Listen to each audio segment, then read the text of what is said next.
What's up, everybody? Welcome to ScreamADay 9, day 20. How's it going tonight?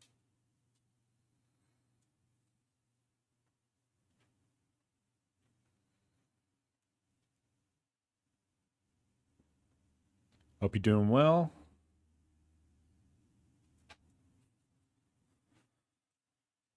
So we finished up some lengthier experiences. Now we're going to start getting into some more bite-sized stuff. Well, JJ, you suggested this. I looked at it and it was an instant yes. So, yeah, we got that. The third chapter of Faith comes out tomorrow, I believe. So we're going to be diving into some things. Now, tomorrow we are going to have 2 bananas, so I won't be getting to Faith until whenever I get to Faith. But for 2 bananas, it's looking like we're going to be doing Dead by Daylight, which should be interesting. I haven't played that in years, so I'm very curious. And then on Sunday, we might have our one Sunday Gun Day, which oddly enough, PUBG is doing a Dead by Daylight crossover, and I really have no idea what the heck that is. So we might get the boys together and check that out on Sunday night. So that's the next couple of days for you.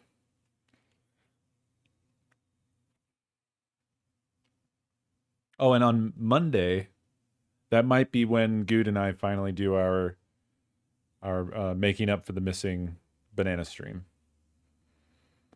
So it's just a booked block of days.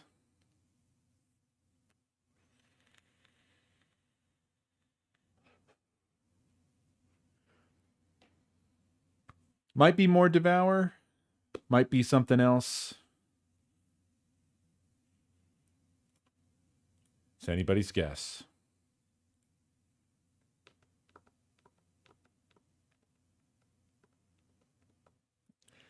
It is a pretty good time when we get to play and Devour.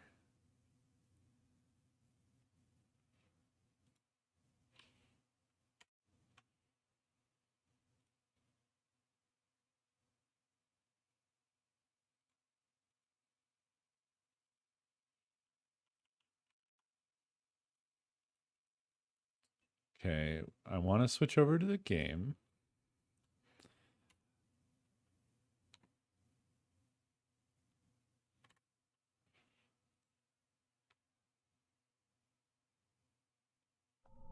There we go.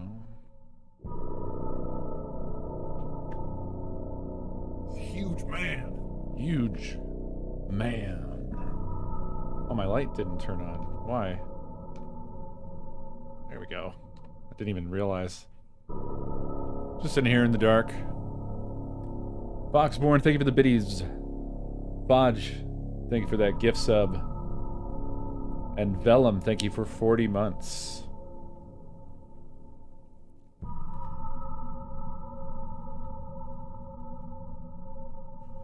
Was it thematic? I glanced over and it didn't seem like my face cam was even standing out from the game. I did, yeah. That was, gosh, that was like the... Jarps Shartley. Was that the first ScreamADay? Sith, thank you for the Jarped Shartley. Alright. Let me check the config here. I don't know what shader intensity means.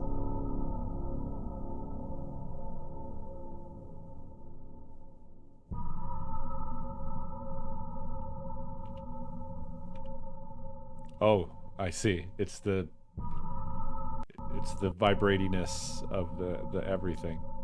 All right.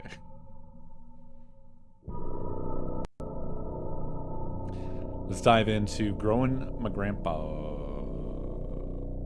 Yeah, sure. Let's do the tutorial. I really like this cursor. Something about it. It's so huge. Please read. This game is designed to be played with a mouse. The input required of you is based around clicking the mouse buttons. The right mouse button will change the cursor's image and function. I have a hand for rubbing. Only when pointing, indicated by the extended index finger, can you, the player, interact with certain menu buttons and prompts. Please click below, in the pointing mode, to continue.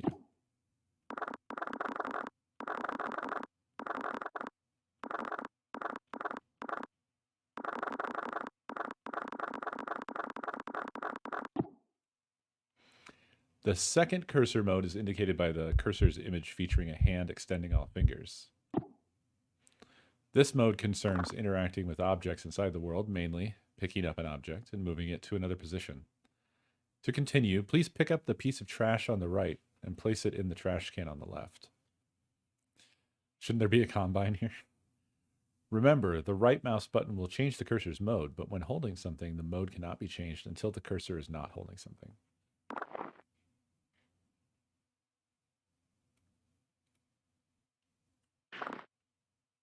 That's it. There will be many situations in Growing My Grandpa that will require you to pick things up, place things, grab things, or give things. Don't be afraid to experiment and keep an open mind about using your hand. Please click the button below to continue. Remember, menu buttons must be clicked in the pointer mode. Man, this is a tutorial that's it's well designed for your modern human who just doesn't really know what anything is or means or does. In order to expedite the cleaning process, you can use digits 1, 2, and 3 on your keyboard's number row at the top of the keyboard to reposition the trash can below. Try moving the can to the right of the screen, 3 on your keyboard, in order to continue.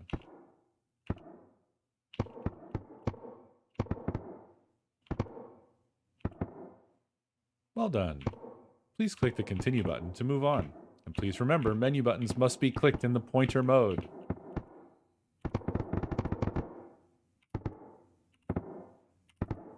Fuck you and your Windows update, Microsoft. Fuck you forever.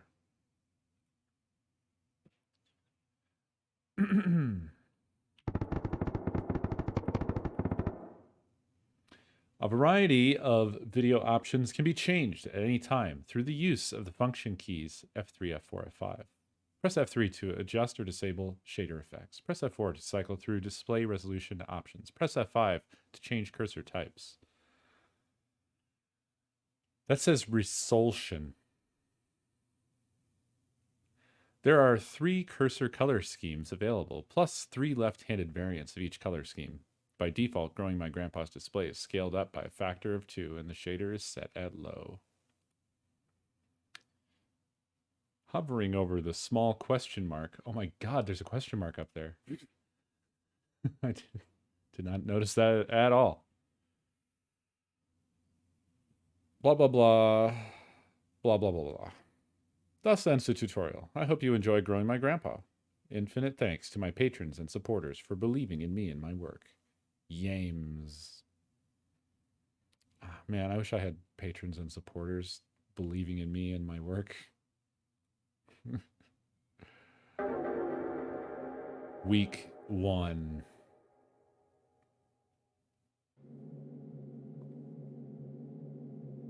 This rocks already.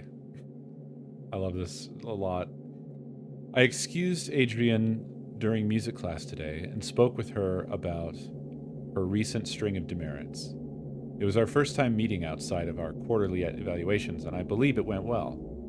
I can certainly understand Mrs. Richardson's classroom observations concerning Adrienne's emotional state. She was, of course, intensely shy when we first met. As I understand it, she is similarly withdrawn in her classroom activities and only speaks or acts when she absolutely must. Some things she simply will not do. Instead of participating in mandatory group activities, she will sit alone and accept that she will receive a demerit. Before the meeting, I read Mrs. Richardson's parent-teacher report, which allowed me to estimate some about Adrian's home life. The parents are well educated and come from a prestigious background, but they lack time to properly nurture Adrian. She is often alone, and when she is not, the parents seem to not understand the importance of warmth and affirmation when dealing with someone so young. Having two parents of this reserved and icy temperament exacts an inhibition in a child.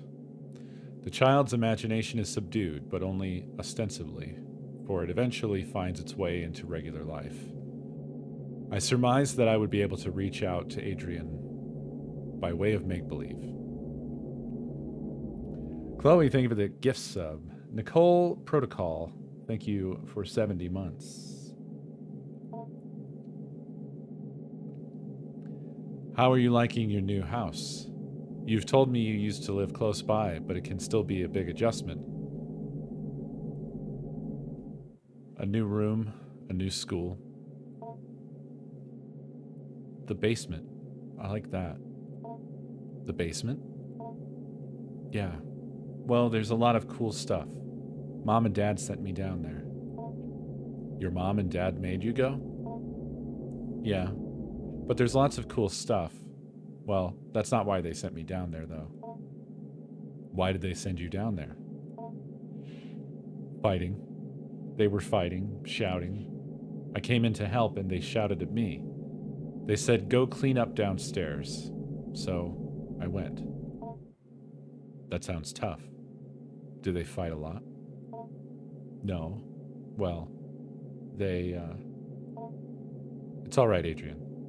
Maybe you can tell me more about the basement instead.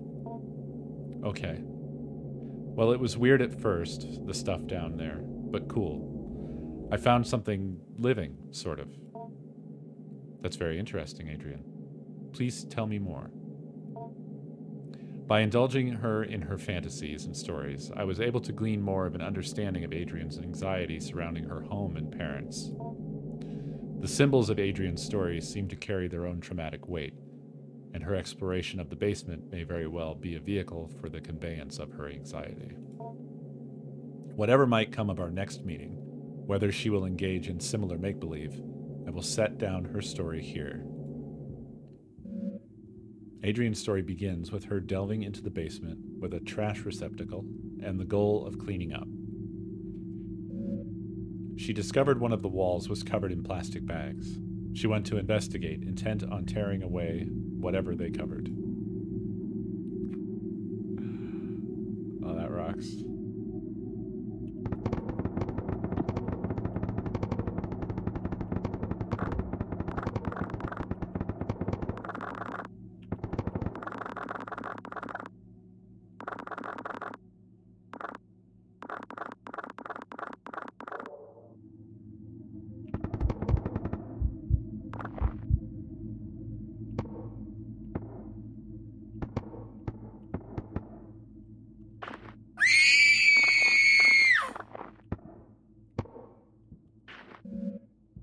Upon removing the plastic trash bags from the wall, she noticed their interior lining was covered in glass. Like a window, I offered. No, she said like a mirror. Reflecting inward towards the animal they covered.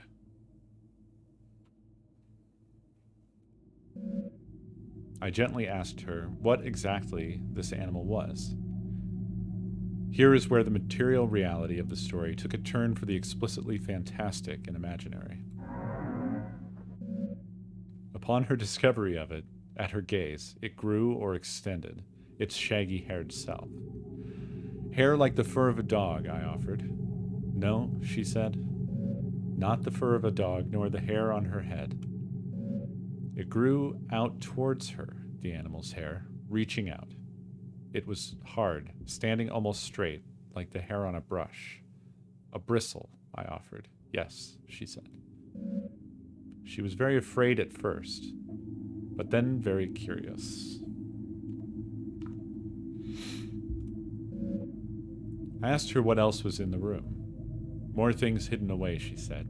Things of Grandpa's as well. First, she found a hidden passage under the stairs. Inside were strange dolls, magic objects, naked, faceless figures. I heard these cryptic utterances and merely nodded. In order to keep the game of make-believe going, I only pressed for details where I thought necessary. The faceless dolls could be a simple metaphor for the anonymity she feels in her own home. The hidden passage, I am unsure of what to make of that. The revealing of the concealed seems to be thematic in her fantasy. The door under the stairs is but one example.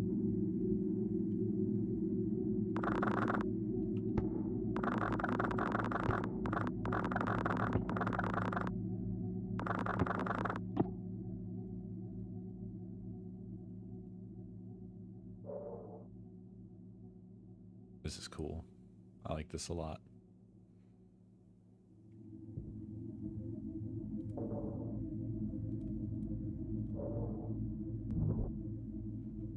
Who doesn't love a good old-fashioned point-and-click adventure?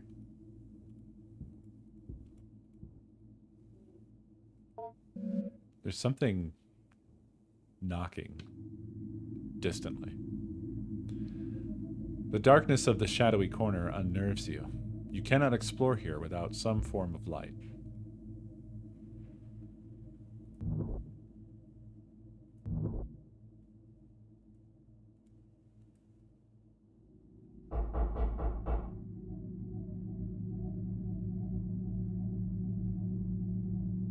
Wait, were you guys doing these things?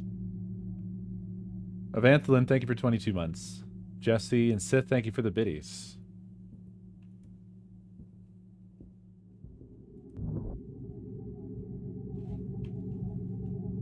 We have a pile of trash and some question marks.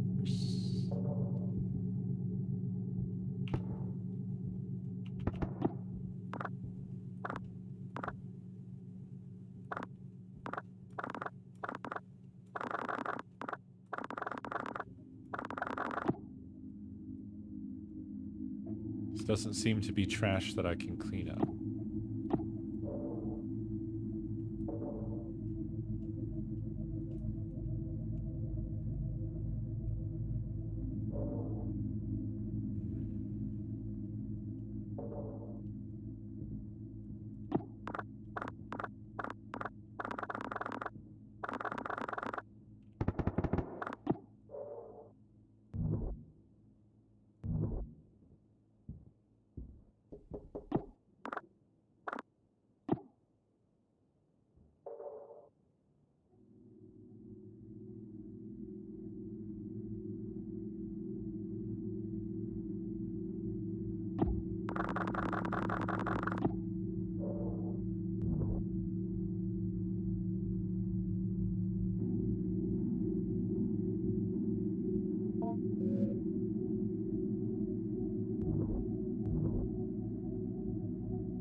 This is aesthetically extremely my fucking jam.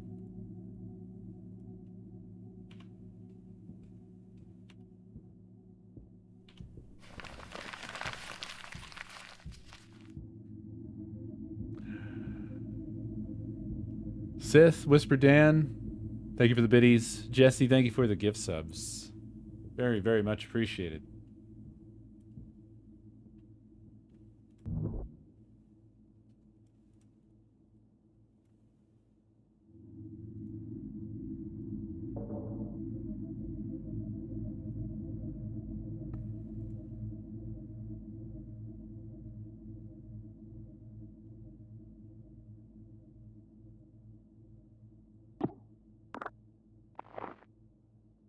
Ah, these are bits of trash. There we go.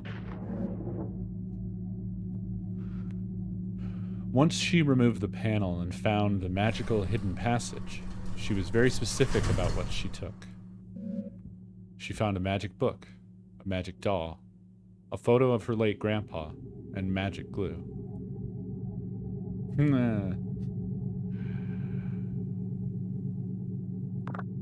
Lovely. That's demonic, friend. That it is. Dan, Wamasi, thank you for the biddies.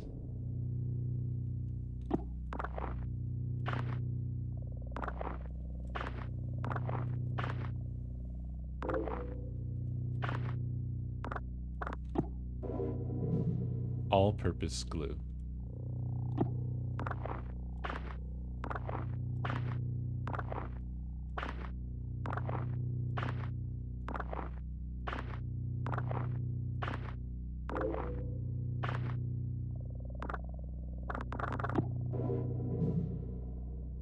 Mr. PhD? A photo of your late grandfather. Mr. PhD. On the reverse side of the photograph, there's more text. Good luck on your trip to the Urals. Stay warm.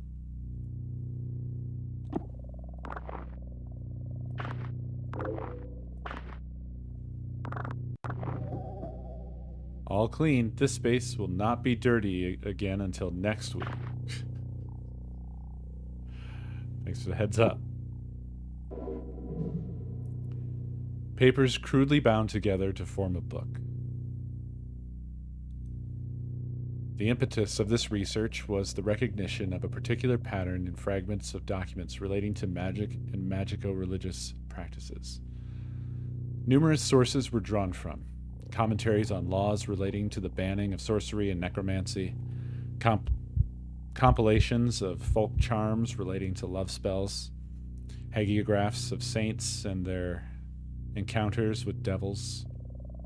The list spans many centuries and a great distance, from the Levant to the Coestar Khaganate to the border of the modern nation states of Russia and Kazakhstan today. From this paper trail arose a consistent account about a certain form of magic relating to the binding of demons to a sorcerer's will. A demon called the Heaven of Needles, or the Angel of Needles, was known to be kept best by shamanic keepers, or wards, who suffer from face blindness.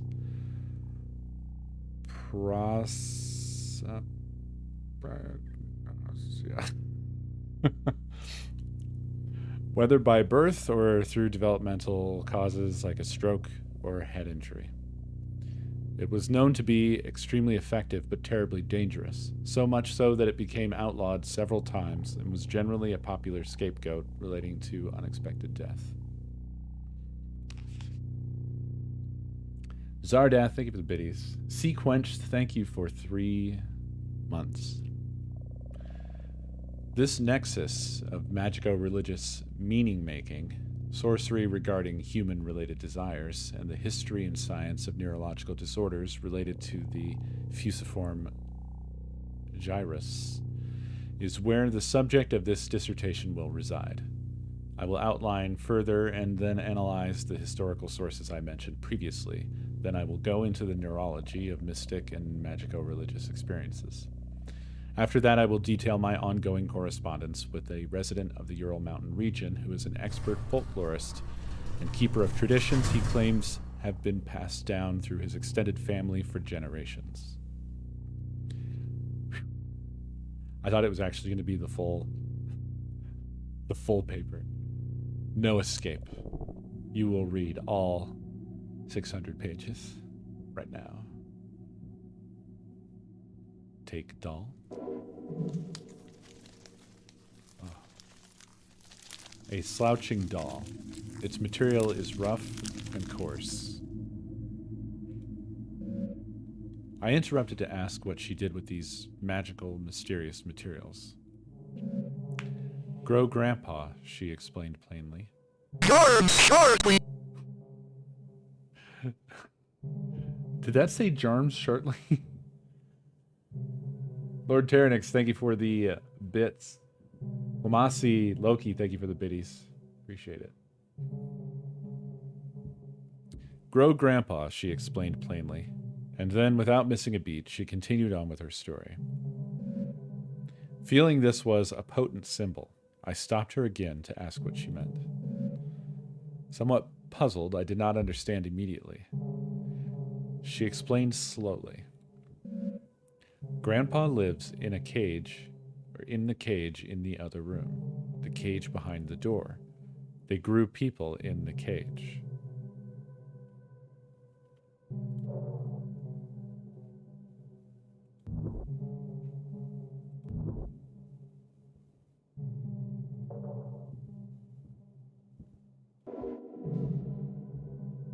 A hastily written note. Fuck. Shit. I misclicked. I wanted to read it now. A note on an experiment. 1-4.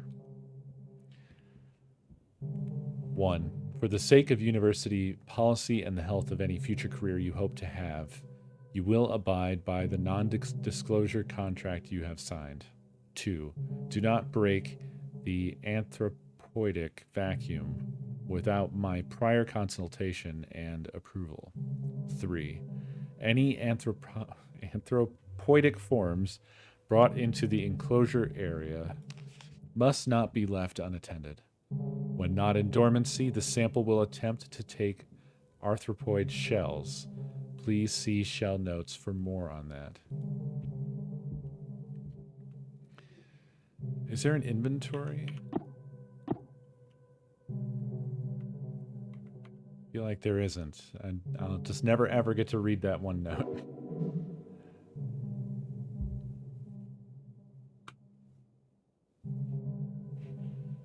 4. The sample's exposure to some of our neuronal activity is unavoidable. However, the speed at which its desirous yield is produced can be dampened by several precautions regarding libidinal and emotional urges. Keep conversation not related to lab work to a minimum. If you begin to suspect you are developing attachments to your colleagues, contact me as soon as possible.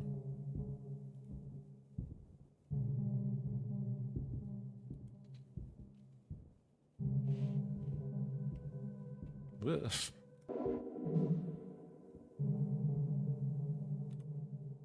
Ritual behavior with the sample, trading, bargaining, will result in dismissal from the project. The precise mechanism of the exchange of symbols and gifts required for a requested desirous yield is not known, and even then, anecdotal accounts of success are redacted, end in violent death.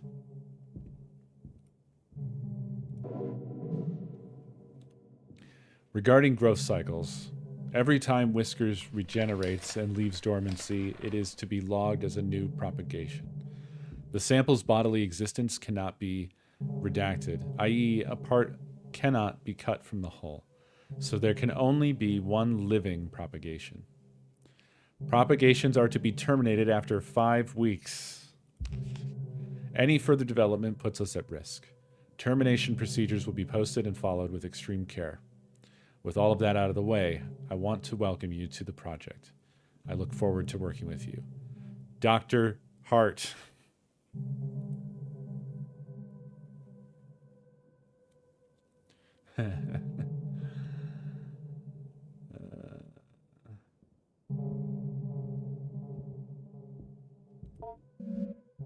Beyond the door, in the room, the cage was hidden, concealed in another cloak of inward-facing mirrors.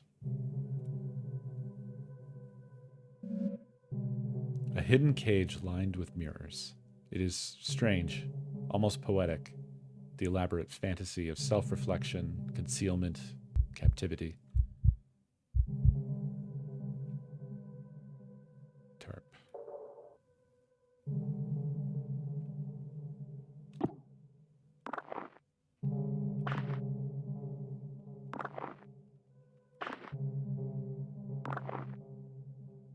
I'm guessing it's been more than 5 weeks.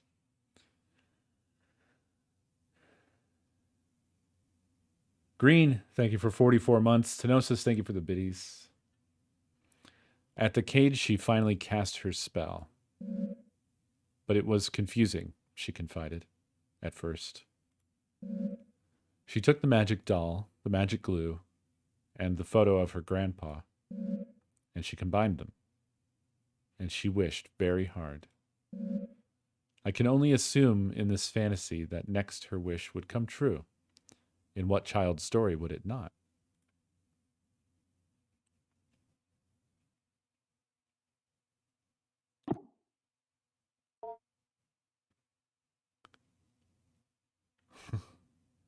Particular human representation, generic human figure.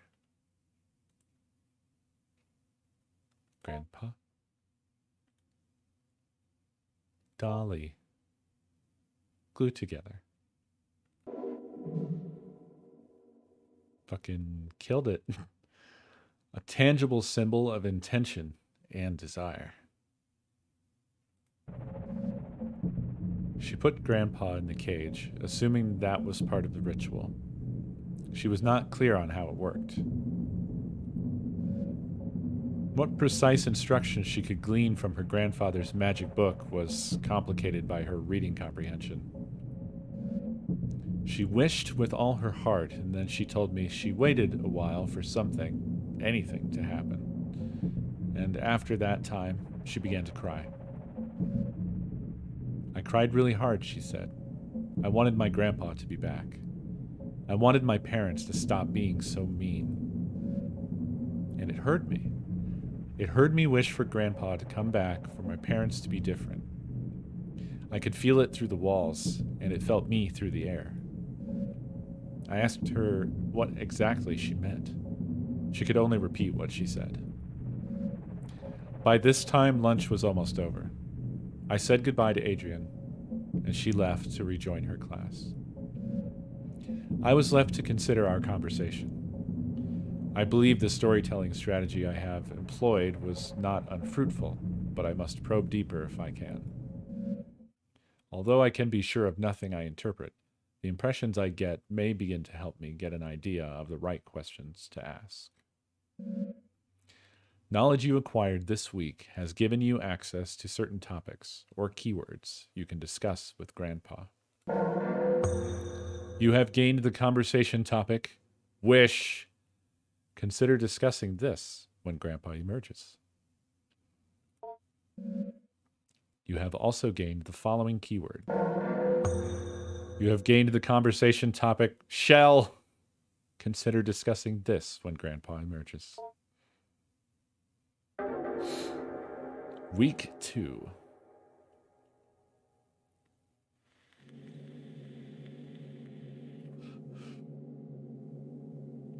I met again with Adrian in order to address her emotional outbursts in the past few weeks.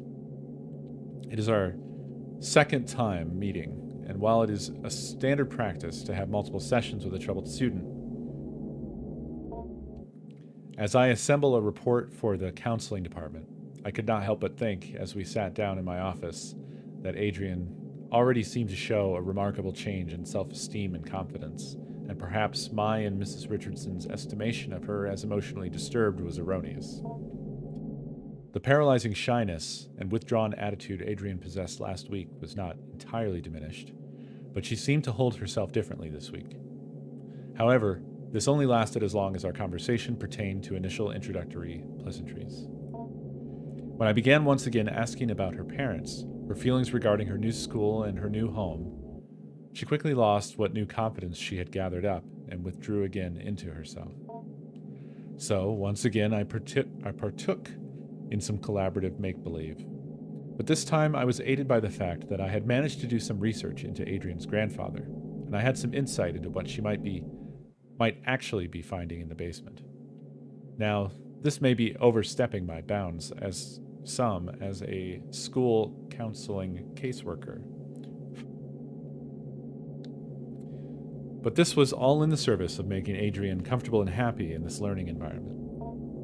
In any case, I was able to dig up information regarding the grandfather by inquiring at the university in town. Not that I make it a habit of sleuthing, but I had a suspicion the grandfather was a professor there, or at least some sort of researcher, due to the fact that the newly constructed laboratory on the campus I drive by every day bears his name in memorial. He was some sort of anthropologist or linguist or neuroscientist. I did not have to dig that deep before the scope of his work became dizzying and I ran up against the limits of my undergraduate education. But back to the make-believe. What is your grandpa like? Is he a smart man? Not anymore, but I'm teaching him. So he's grown a good deal then. You have been feeding him well? Yeah, he's getting bigger, but he has a lot of room in his cage. He's still behind the bars? Yeah, well, he might be able to climb out eventually.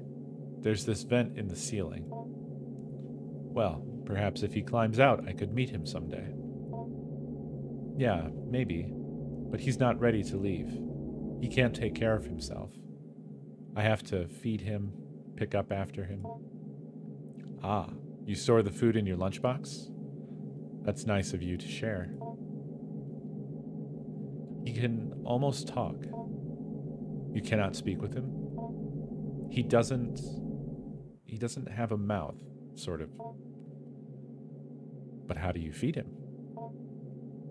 He has a mouth on the outside, on his shell, or the stuff that is his skin. I'm a little confused. Maybe you can go through a typical day with your grandpa? Okay.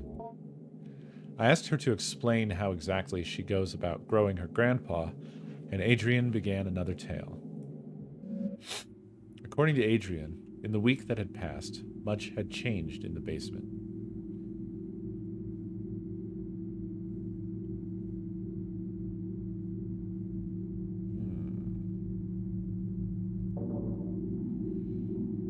So this was the thing.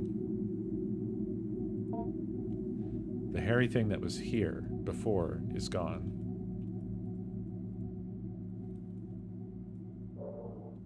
Probably went into the cage, I would imagine.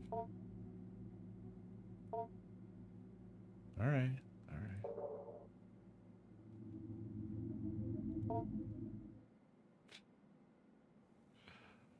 Wake Grandpa. It was scary at first, she said. The way he moved, the way the doll's skin covered him. I wanted to interject, but this somehow seemed inappropriate, but I kept listening. When I look at him, she continued, when I think about him, he grows and moves. It's like he is growing for me. So he's growing bigger now, I asked. Yes, she said. Bigger every day.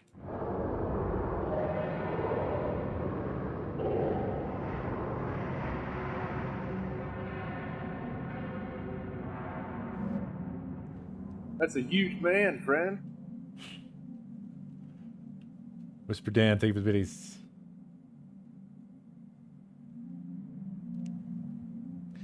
This begins the actual growing part of growing your grandpa. Beneath the doll's burlap skin, the follicles knit together what resembles a proper person, your grandpa. You are in charge of its cognitive development and diet until it is able to sustain itself. Currently, you are observing Grandpa. Please click the arrow back button below for a brief tutorial of your duties as caretaker.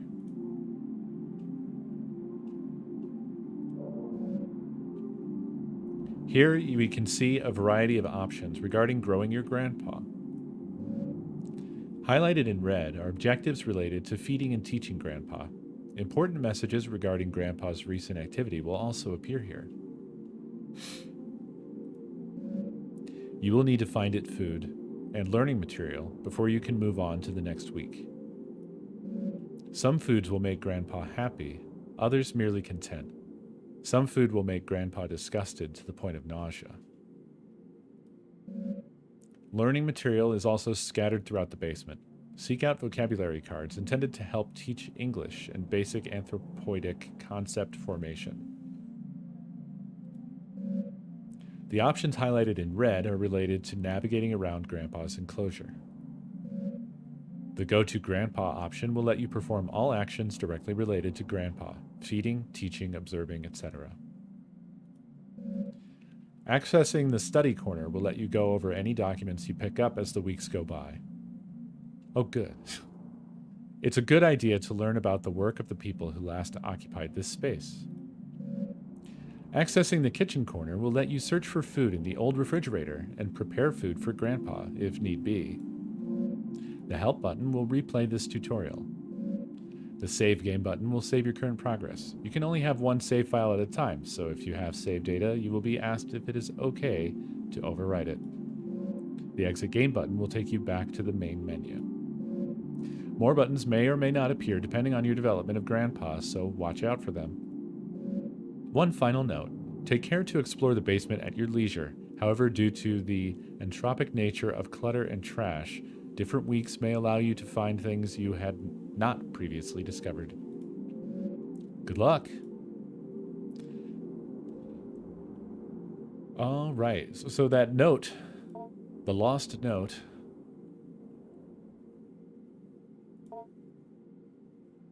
here it is. Hooray! Hastily written note. I have repeatedly called your homes to no avail, and so I am forced to leave this here for you all. I found William sitting in the corner of the enclosure area, seemingly severely concussed. Whiskers was gone, in none of its usual hiding places. I immediately suspected the worst. The project thus must be suspended for now. I am leaving up the usual mirrored coverings we use to keep the anthropoidic void sealed. I have done my best to lock up everything on such short notice. It is a hasty fix, but it will require some time to find a more permanent remedy. I am honestly hoping you do not find this note, as I intend to lock the house down too. I intend to race off to you to retrieve your lockbox keys. Do not worry about William's key. It and the rest of his equipment is almost certainly deep within Whiskers now. I pray you do not enter this room. No matter how it may appear, William cannot be helped, and is only being kept alive as a means of continuing predation on the rest of us. I will say once again, no matter what state you may encounter William in, he cannot be helped. I have sympathy for the young man, I truly do, but I found on his person several photos of his late sister, which would imply certain risks he knew he was taking. Our extant research materials have now become possible liabilities, either criminal or professional in nature, so I have stashed them away. I believe I let you all know how I might do this if we were ever to experience... if we were ever to experience an event such as this. Oh, I think it's saying, like, how the documents might be stashed away. Really confusing way of saying that. I believe I let you all know how I might have stashed them away if we were ever to experience an event such as this, I guess. I hope you all remember what I told you. So long, then. Dr. H. Okay, we've read all of this.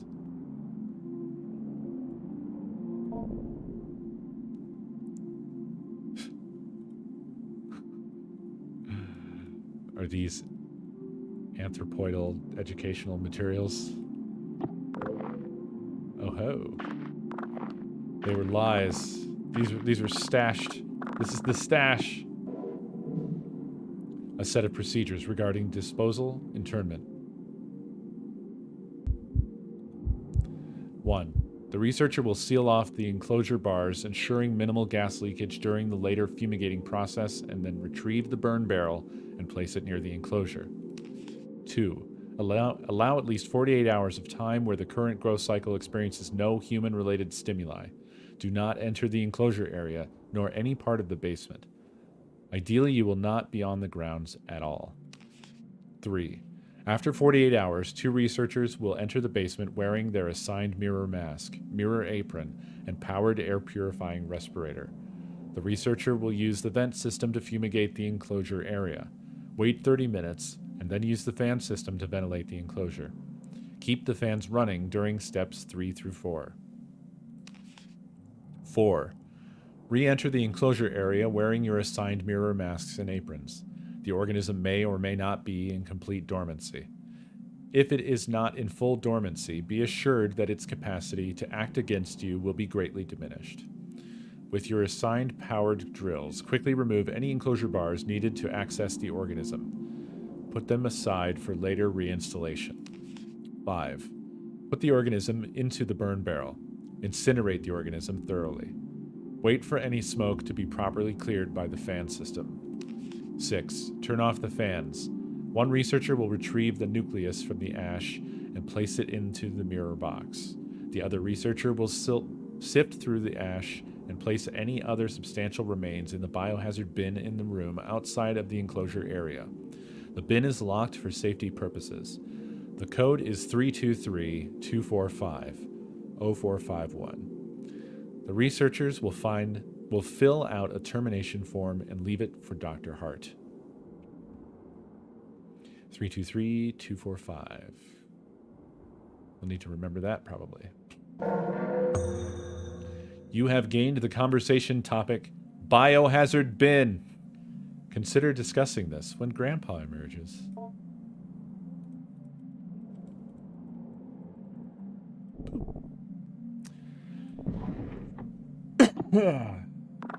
Pardon.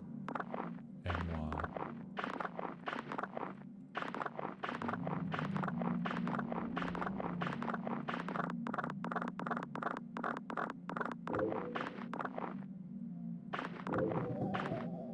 All clean. This space will not be dirty again until next week. Ew. Ew. Ew, ew, ew, ew, ew.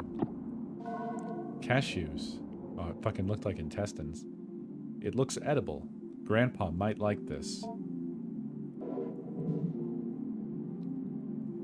It was said to pass from one family of steppe people to another, but pressed on its ultimate origin. Somewhere to the south, coiled in a bowl covered in incantations, buried upside down by a graveyard, a common late antiquity demon trap. The keeper, an elderly man in failing health, was ready to expound on and on about the dangers of the organism, but when I asked more pointed questions about the history of its acquisition, I was given curt responses that had a way of circling back to vague warnings.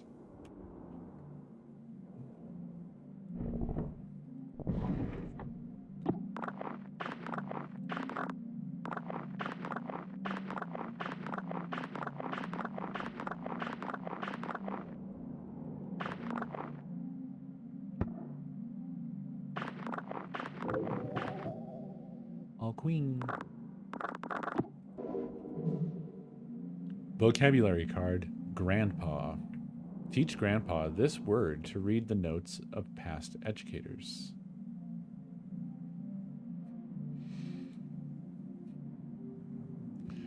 I like that we're teaching it with flashcards, like elementary school.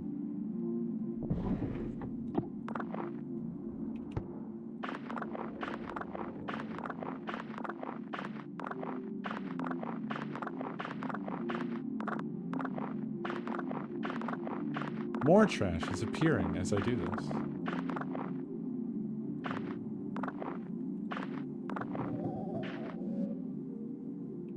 You remove the taped down fabric to reveal the cabinet's wooden bottom. Aw, shit. A note regarding cleanup procedures.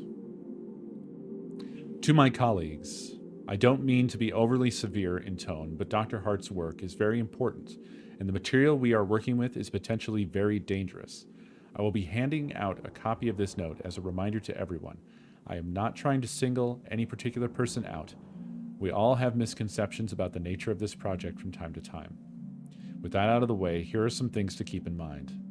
Number 1, the active growth must be thoroughly terminated via the correct procedures at the very least 4 weeks after dormancy is interrupted. It doesn't matter what you've done or haven't done regarding tests or procedures or how much the anthropoidic vacuum has been disrupted. We are not ready to go beyond 4 weeks at this point. A step-by-step guide to termination has been posted by the enclosure wall. Please, please, please do not place the educational posters over this posting. Number 2, do not disrupt the anthropoidic vacuum without Dr. Hart's prior consultation and approval. In case of any emergency where the vacuum is disrupted, put on your equipment and begin the lockdown procedure. Make an extensive note of when and how the breach occurred. 3, if you find the habitat empty, page Dr. Hart immediately, but do not attempt to speak with anyone else. This thing can get very smart. I'm sure you're all well aware from the stories we heard on our acquisition trip. The greatest caution should be used when dealing with a potential aggressive mimicry scenario. Please seek me out if you have any more questions. William. Notation regarding sample exoskeletons. Research participants, please take note. Each growth from a cycle does not require a shell, but you may find the sample will often try and seize on something somewhat flexible it can grow into, along with any desirous yield it may generate. Or else it will move from one shell to the next as it outgrows them. In the small amount of time I have spent with it in preparation, I have noticed it tends toward human forms. However, we should keep a tight lid on the anthropoidic seal in order to be cautious before we begin to experiment with exposing it to long-term anthropoid stimuli. Dr. Hart.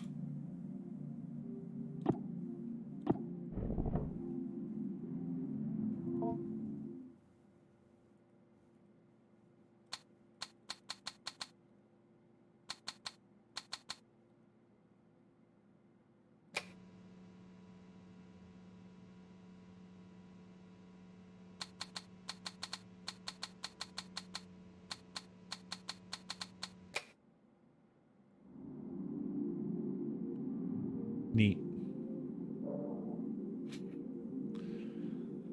Go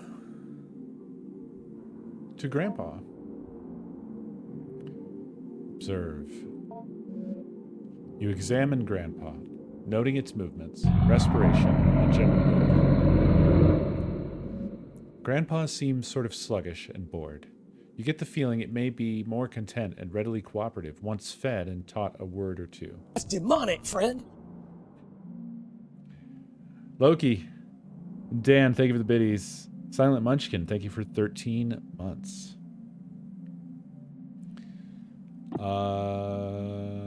Let's go to the kitchen corner. Kitchen corner. It's time to go to the kitchen corner. Search upper fridge. Lettuce. It looks resigned. Grandpa might like this.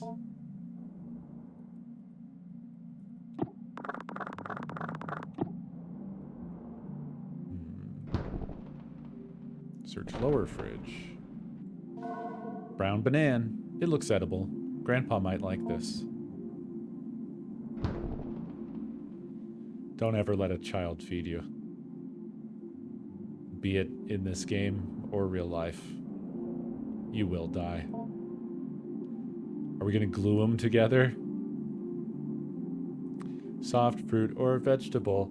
And an unappealing item. Oh, I don't have an unappealing item? Everything I have is appealing? I don't agree. Let's see what we've got in our lunch box. So these were all just... This wasn't unappealing? I'm so confused. None. None. Banana? Strange.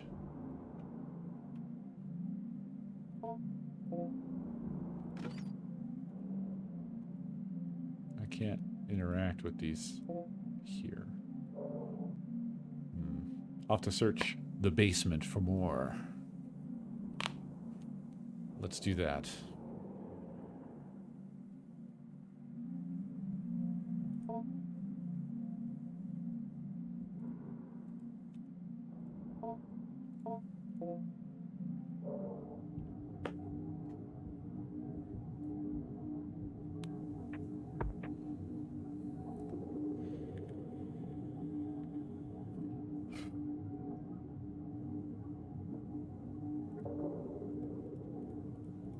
I feel like the basement is making different sounds.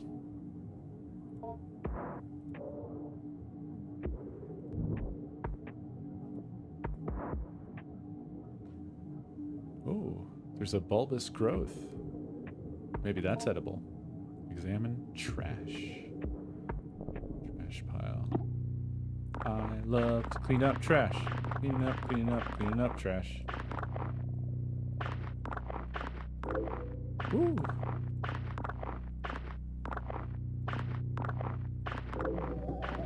Alkaline. Corroded battery. This isn't really food. Grandpa might eat it, however. Vocabulary card. Hello. Teach Grandpa this word to read the notes of past educators. I can't wait to teach Grandpa. Bulbous growth. That was my nickname as a kid. Something appears to be growing from the wall. You take a closer look. Ooh. A pulsating sac. The slimy membrane that is its skin seems to contain something. It might be able to be opened with a blade. Noted. I need a flashlight. Cabinet. Examine. Slouching under the weight of rot and refuse.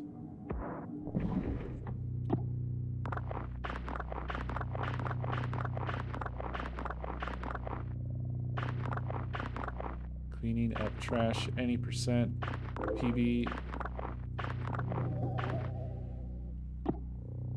What are you? Blueberries. It looks edible. Grandpa might like this. We don't know Grandpa. Maybe Grandpa only wants to eat batteries.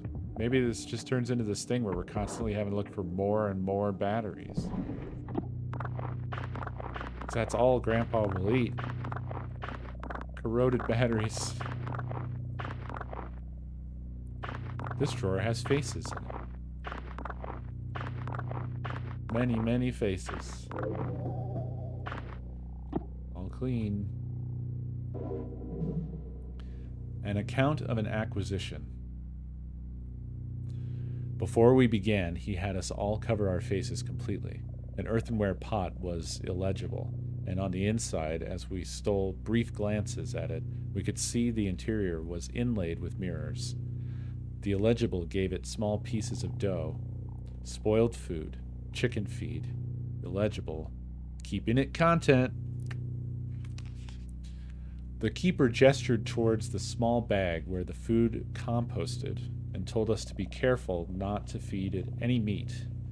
I asked if the rotting food was enough to sustain it, how it might get nutrients from any of this.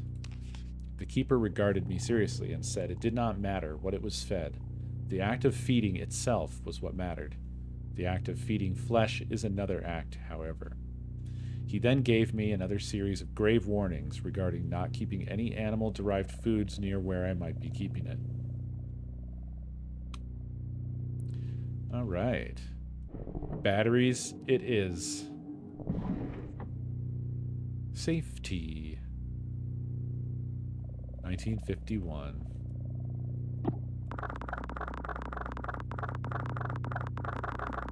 Pet the dog.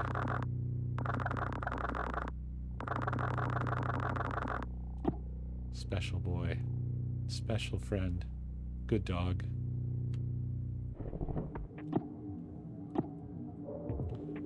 Trash pile. My favorite.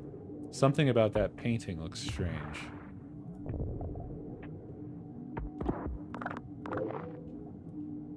Hello. I don't know what I threw away. Oh, it's taped there. I see. A folder full of radiographic images.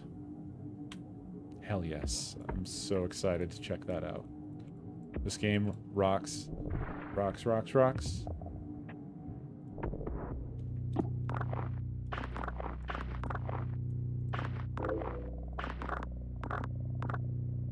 Oh, that's not trash. It looks like trash. Ain't trash. Why does so much trash keep gathering up in the basement? Who's putting it all here? Fiberglass insulation. This isn't really food. Grandpa might eat it, however. Anyways.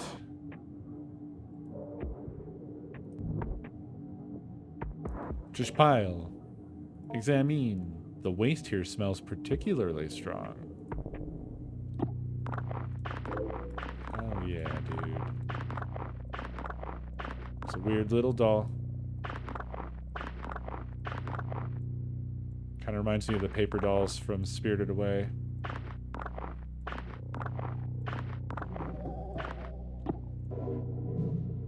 A simple paper doll. This might be useful in the construction of magic symbols.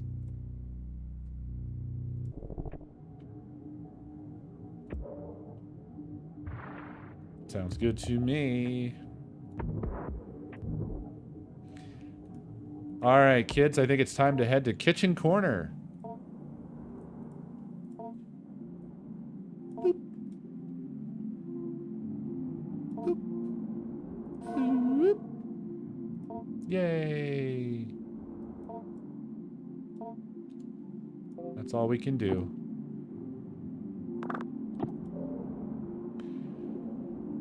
Go to Grandpa. Feed Grandpa. Would you like to view the tutorial before you start? You will not be prompted again. Yes. This brief tutorial will go over the basics of feeding Grandpa. Via induction of your unprotected insula, Grandpa has simulated the production of tooth enamel to mimic a human mouth. It will need to be fed through this in order to properly learn and grow. First, you will need to select an item from the lunchbox. Click on the lunchbox in the bottom right corner. The contents of the lunchbox will be displayed. Nice food, bad food. I feel like the quality of the tutorial has just gone through the floor for some reason. Select an item from the lunchbox.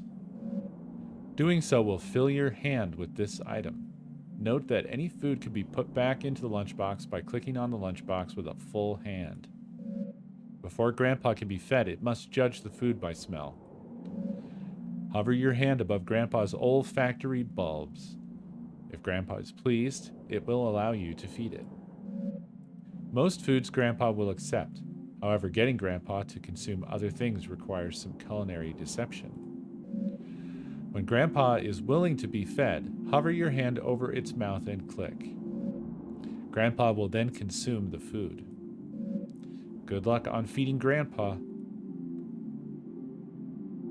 Feed. You approach the small... Ah.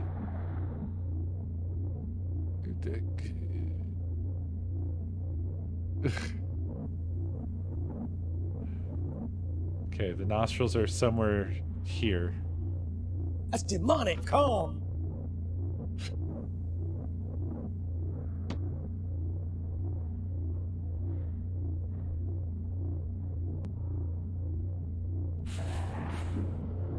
Grandpa is unable to detect the item.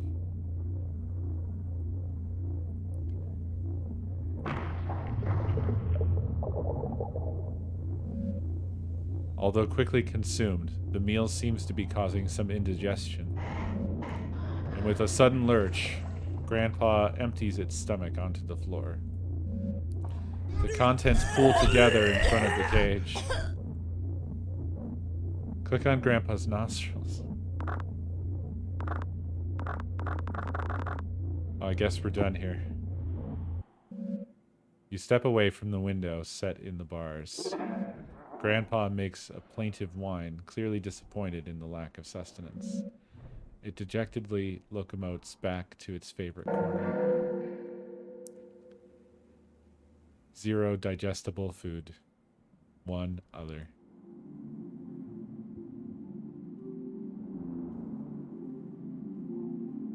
Grandpa recently emptied its stomach. Search the basement.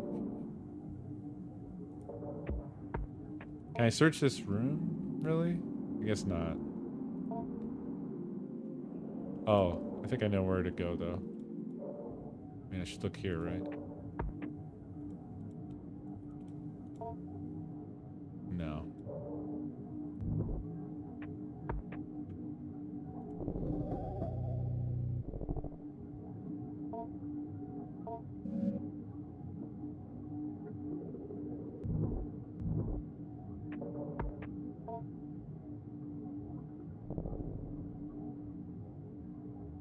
This is done though, right? Didn't I?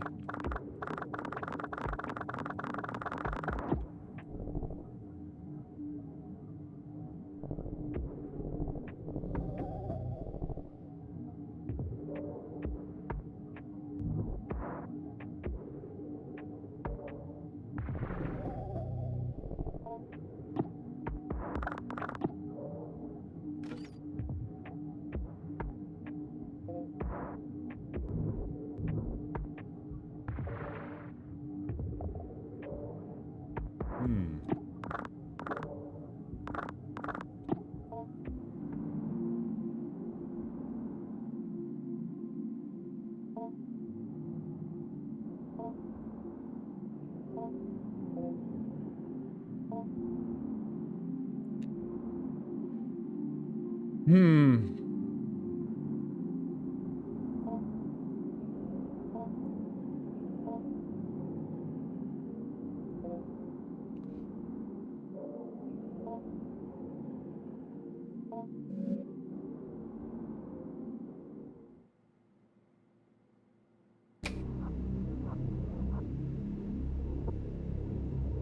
This rocks.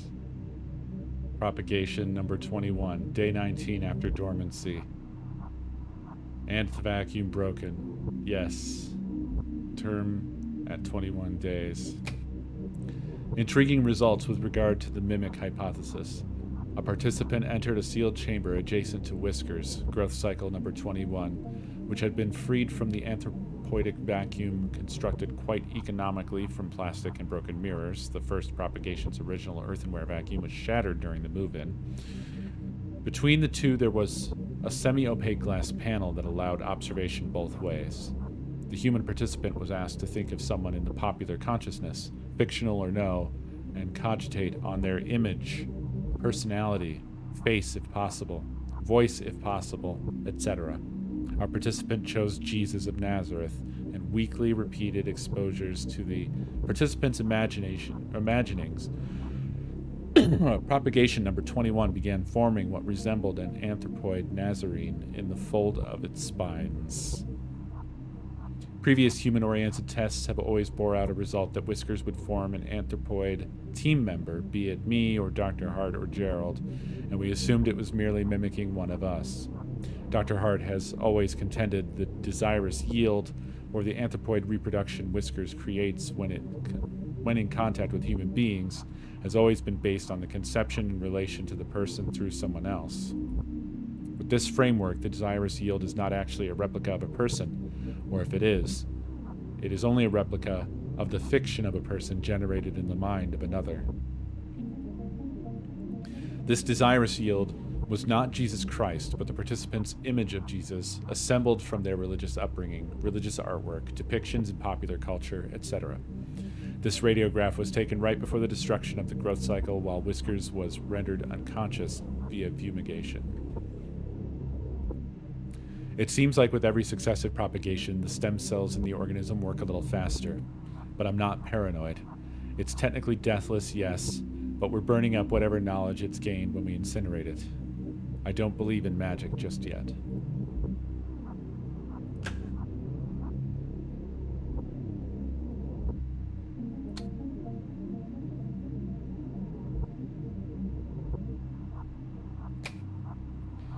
We have taken to calling it Whiskers, though of course some have interpreted it as hair or needles or quills, but Whiskers is more accurate, as the needles are really more like suprasensory follicles or spines. The nerve nets distributed throughout the morphology of these spines resemble those of genus Hydra, but have myelin sheaths that are functionally the same as vertebrae. As we can see in the X-ray, each spine is laden with dense optical arrangements similar to compound eyes.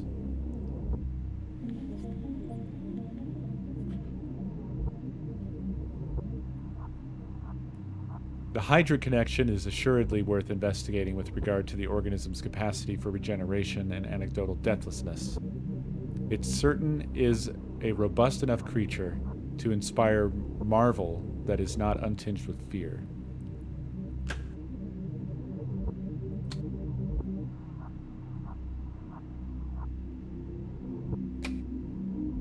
Exposure to mammalian forms, part of a series of zoomorphic influences, led to further understanding of the propagation's ability to simulate the somatic stem cells that constitute fully developed animals.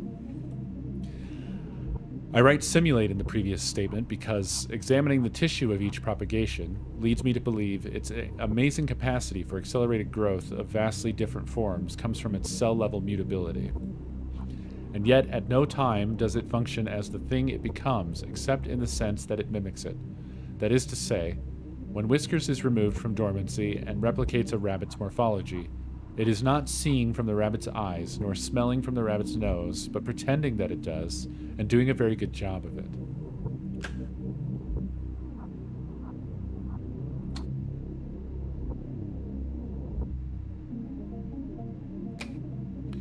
This radiograph was taken at or around growth cycle number 4. The strange thing about it was that the subject of the image was found nowhere near the enclosure. It's almost like a piece of whiskers fell off and scurried into the corner. I feel like we've learned a lot since then, but at the time I remember speaking about the morphology being weird, not really resembling any extant zoomorphic structure, besides maybe a cuttlefish. Then I happened to open the thing up. Inside were all these little dead amoeba-like things, but they all sort of looked like they had faces. Faces that were just barely there. After I took the radiograph, I gathered it up and went to go through it in the biohazard bin. As I walked by the bars of the enclosure, I could hear Whiskers suddenly going wild, flopping around and grunting excitedly. Could it have smelled the cuttlefish thing? Would it eat its own production? I guess it's technically flesh. This is beyond the scope of the project, but it could be that without the stimulus of an active brain, or more specifically, a healthy and active brain capable of face recognition and theory of mind, Whiskers began to pull whatever it can from the limited data available to it. Again, this is not our focus at this time, but I left a note for Dr. Hart just in case he wanted to take a look.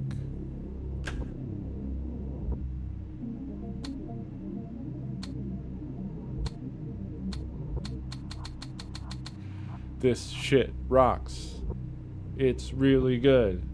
I like it a lot, and I like that this turns the music on and off. Go to Grandpa. Examine stomach contents. It's a key, still somewhat wet. This might help you explore more of the basement.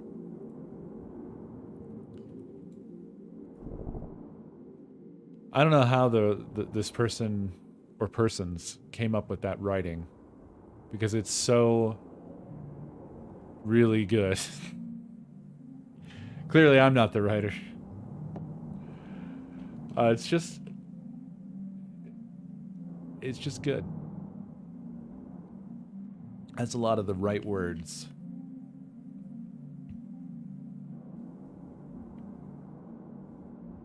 Okay, so still we need to feed first and foremost. So let us feed. You try the safe's lock with the key you found. And it pops open. Bing, bing, bing, da, bing. A photo of your mother as a young woman. The recognition of this face kicks off a cascade of emotion and meaning deep within your psyche.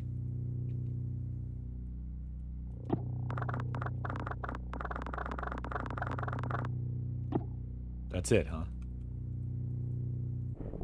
That's all we get, eh? We're done, huh?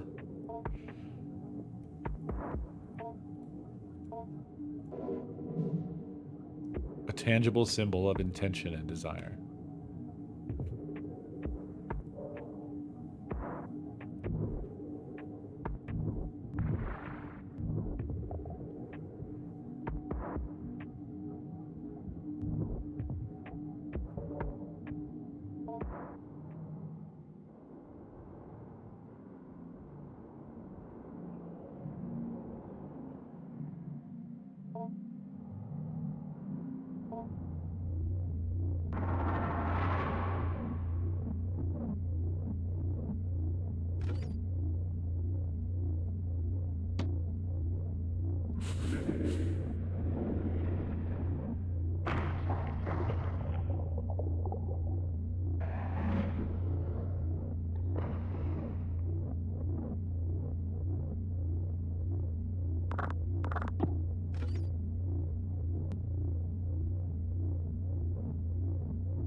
Grandpa grunts in appreciation and locomotes towards its favorite corner.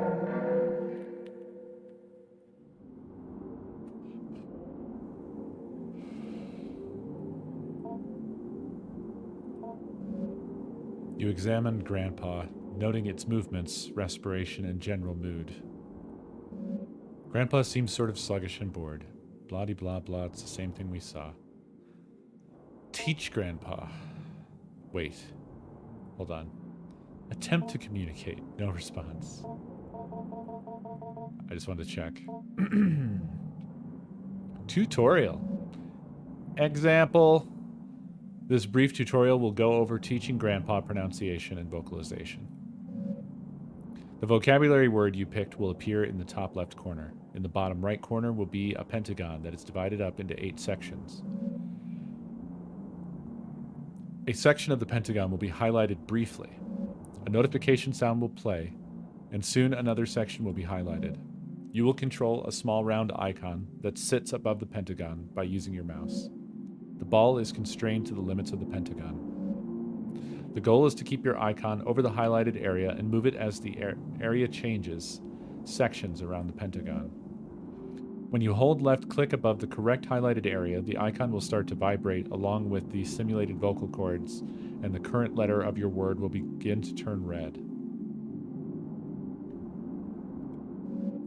Keep holding over the highlighted section and adjust your icon as it changes place. Soon the letter will become fully red. After every letter becomes red, Grandpa will proudly pronounce the word to you, and it will be considered learned. Teaching Grandpa these words will accelerate its cognitive development and lead to further breakthroughs in general intelligence. Hello, Grandpa. Hello, Grandpa. Would you like to view the tutorial before you start? I just did, bud. Teach the word hello? Yes.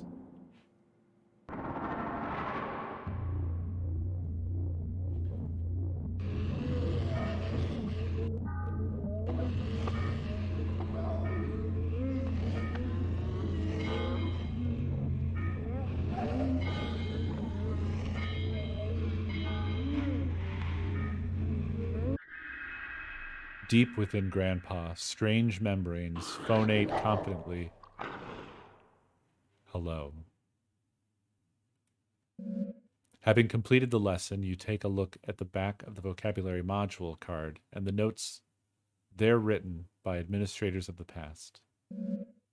Hello. Part of vocabulary and vocalization module A2, conversational basics. General pronunciation comments, sloppy articulation. Module comments, see below. We are already encountering some difficulty as Whisker's subjectivity is so much determined by a diverse and dynamic array of influences. It attempts to mimic the thoughts and desires it passively intercepts, and these imitations go on to structure the basis of its identity.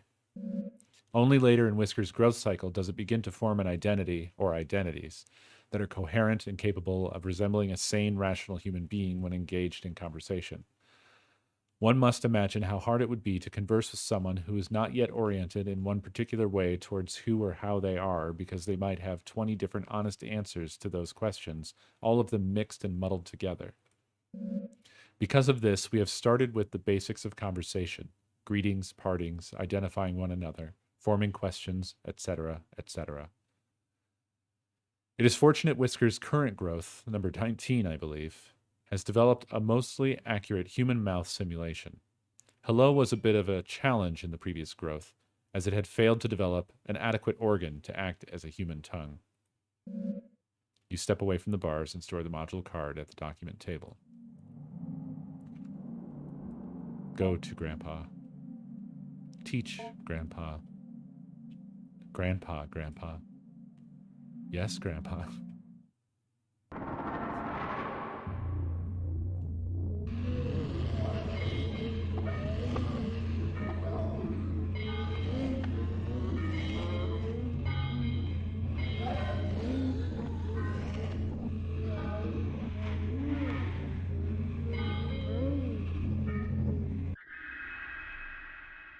Deep within Grandpa, strange membranes phonate confidently.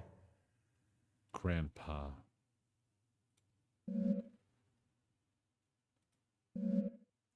Grandpa, part of vocabulary and vocalization module E81 family. General pronunciation comments. Usual trouble with articulation. Voice thin, raspy. Possibly underdeveloped larynx. We have done several sessions of what we are calling familial relation simulation. I and a co-researcher sit in chairs opposite the enclosure. We are wearing the usual masks. We begin to act out a scene, mostly through improvisation, that might roughly resemble a kitchen table conversation between an immediate family. Repeated trials would reveal, although our simulated conversation was purposefully vague and unspecific regarding persons and identities, we would only address each other as brother, father, sister, etc., etc.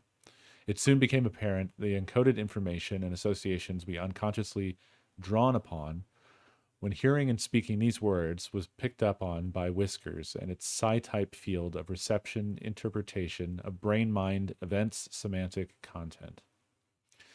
My co-researcher William noticed this in a simulation where Whiskers was given a role as a sister and he as a brother. I was the father.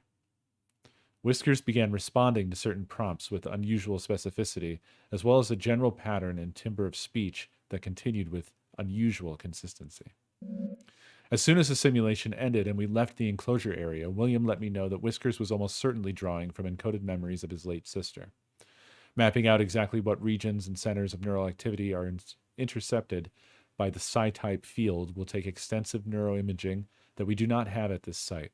Currently, we only have less precise portable equipment. However, our experiences so far are eerily in line with folk knowledge and folk explanations regarding the being's access to desires, and we can begin to infer it has access to certain portions of the limbic system and the ventral temporal cortex.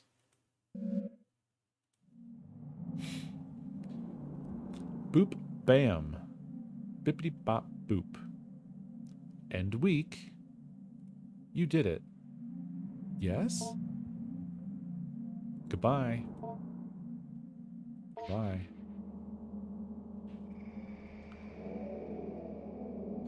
Yeah, this shit rocks. This rocks a lot. Food acquired: cashews, lettuce, banana, battery, blueberries, fiberglass, insulation, concealed battery. Weekly summary. Oh, that's the whole thing. This whole thing is that. Documents acquired. All this shit. Knowledge you acquired this week has given you access to a new conversation topic to discuss with Grandpa. You have gained the conversation topic, language. Consider discussing this when Grandpa emerges. Week 3.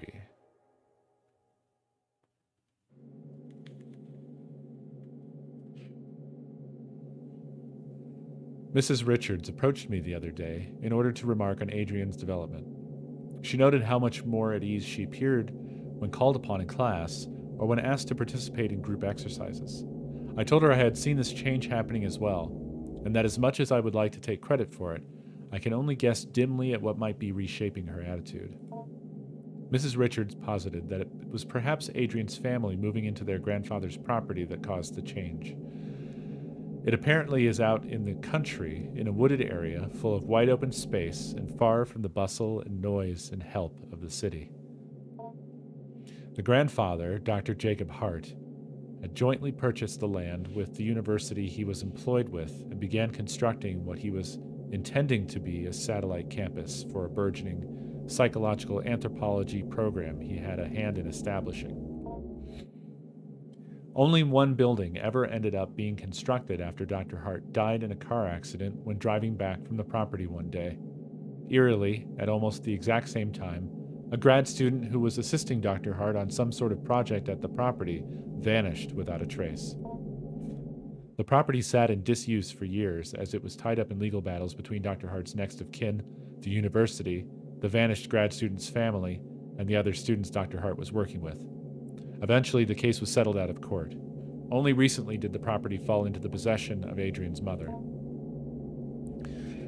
Obviously, I was not going to relay this whole tragic story to Adrienne, who, for all I know, believes her grandpa to still be living in the basement of his home.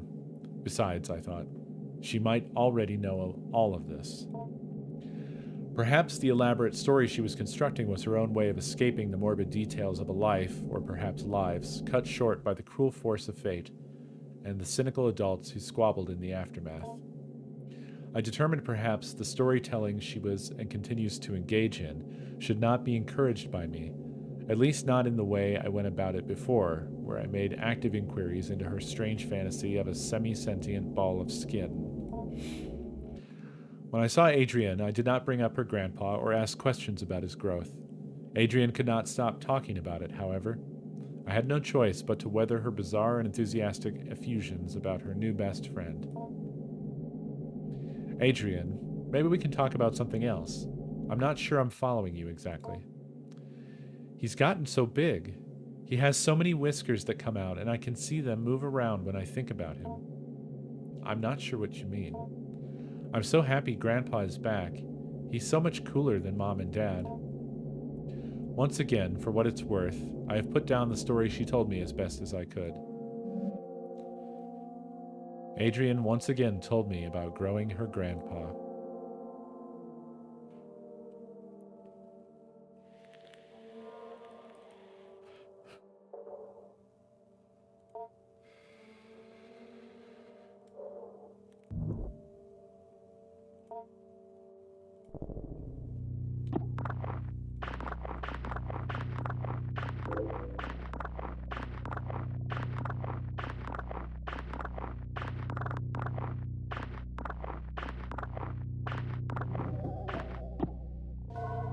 Ooh, a kiwi. Looks tasty. It doesn't.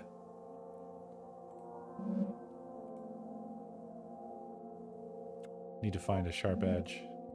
I still need to find a flashlight.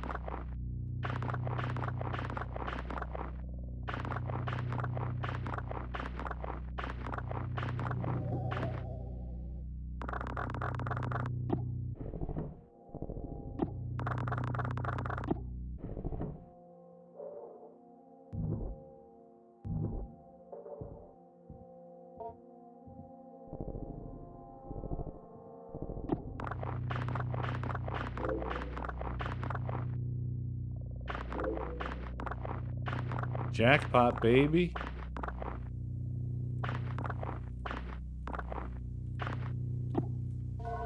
Potato. Ooh, life.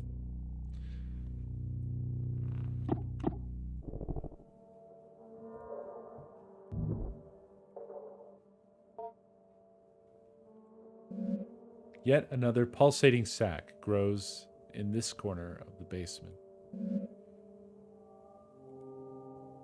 Alright. Looking forward to when we get a knife. That's going to be super cool. Gonna pop that fucking bulbous sack.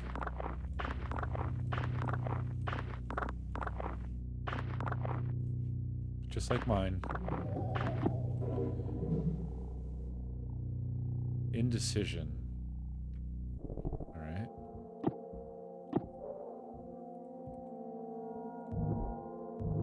We've done it all, y'all. Let's go. Oh boy, we have to make 3 acceptable foods and teach 2 new words.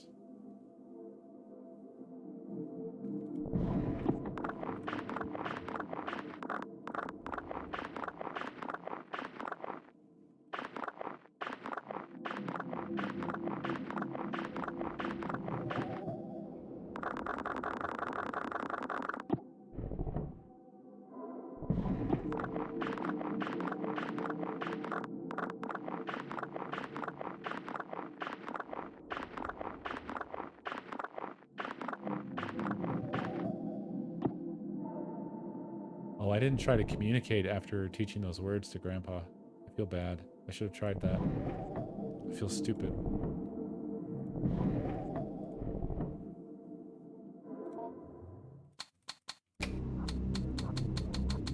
Okay, well those weren't just gonna like grow new ones. Let's go to kitchen corner.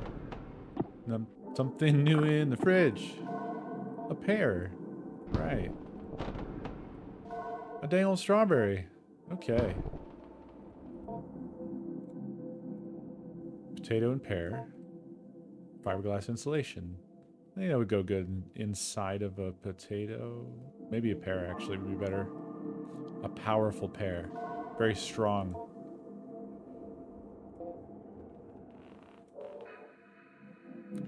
Go to Grandpa.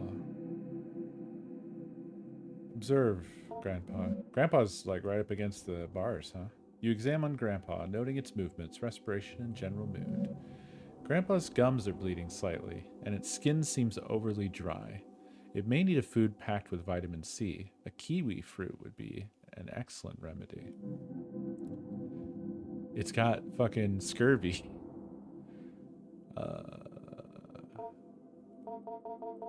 Okay, so we're still not on communication levels.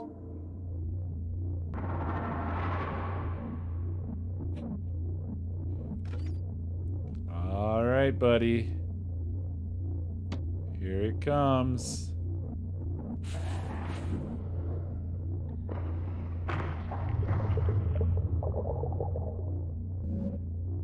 Although quickly consumed, the meal seems to be causing some indigestion. Oh no. That's okay. I've got more, buddy. Here, you need this, right?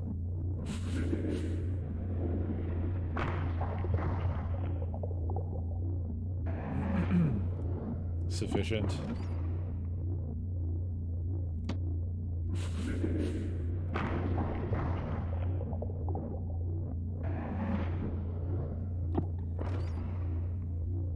Treat or potate?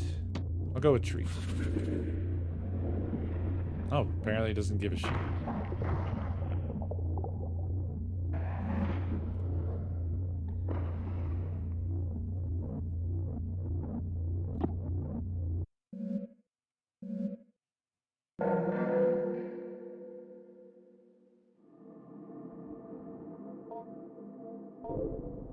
Yes. Hell yes. That rocks. Good job, Grandpa. Grandpa accedes to your request. It approaches the bars and begins to unknit its skin. The inner Grandpa, though still not fully formed, is revealed. It may be fruitful to speak with it if it can respond.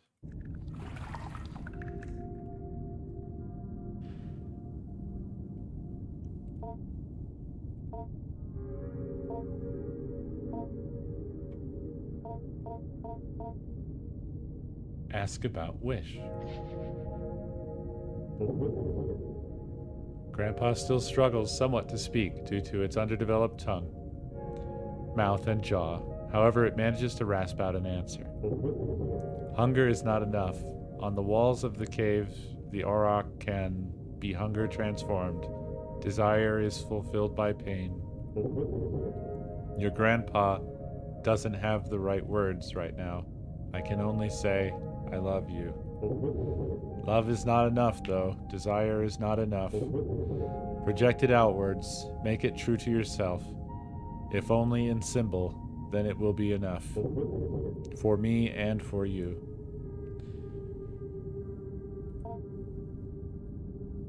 Ask about Grandpa's shell.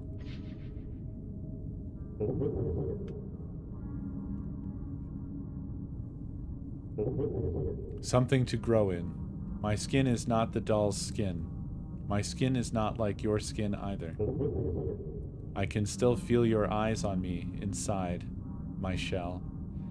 I have many eyes to see, but I don't need them as much as I need your eyes, with which I can understand as seeing me. There is a cycle of attention.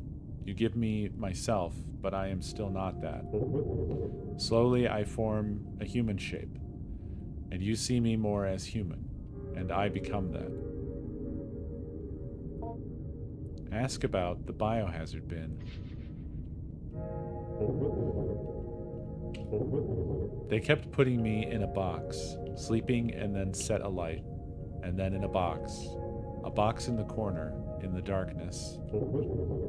Most of you couldn't read then. The scribe came and wrote what everyone said. They wrote on strips of bark with thin reeds. No, it was not that. It was a paper posted somewhere. It had words to open the box.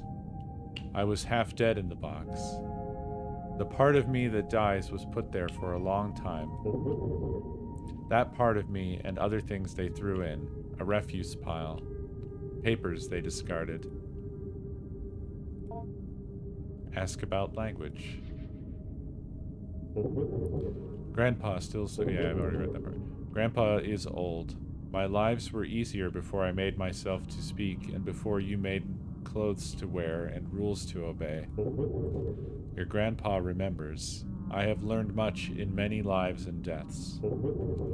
Keep speaking with me. I love talking with you and learning from you, and it helps your grandpa so much.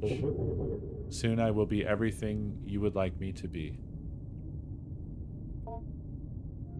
Goodbye.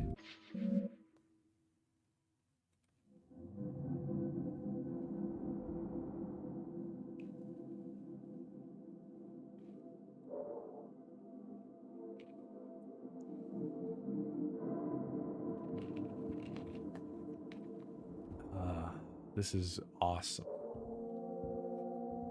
We're gonna pop some bulbous growths. We carefully cut into it with our scissors. It is now possible to take a look inside. You peer into the small opening created by your incision. In the oily cavity, a powerful smell of rot arises, and many small, increate beings lay motionless and dead. However, you just barely hear the near-silent slithering of something, or maybe it is just your imagination.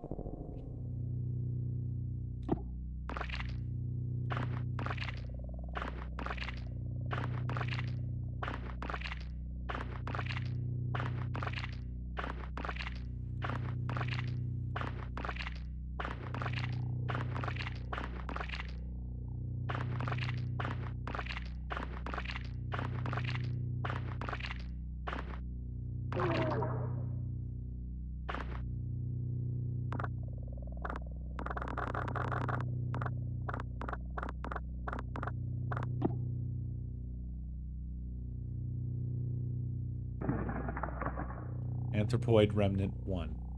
A self-sufficient animal form knit together from years of ambient thoughts left to crawl around the basement.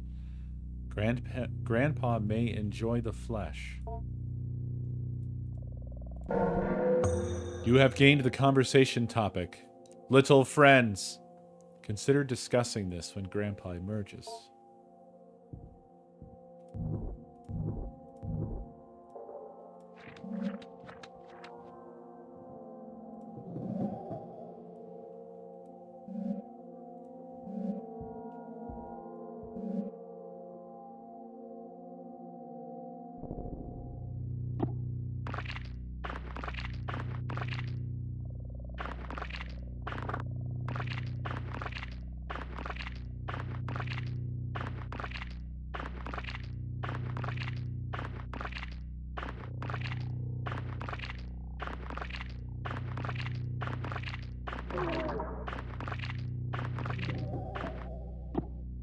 Not quite entirely all clean, is it? Arthropoid Remnant 2. A self-sufficient animal, blah blah blah blah blah. Enjoy the flesh. Cool, cool, cool, cool, cool.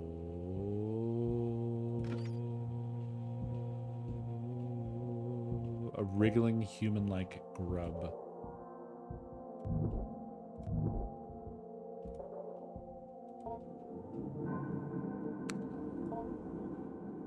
Kitchen corner. Okay, it's not considered an unappealing item, those little boys. It would probably get very excited about those, actually. But we've already fed Grandpa. Oh. How did I overlook this 15 times? Grandpa doesn't appear to be interested at the moment. Alright.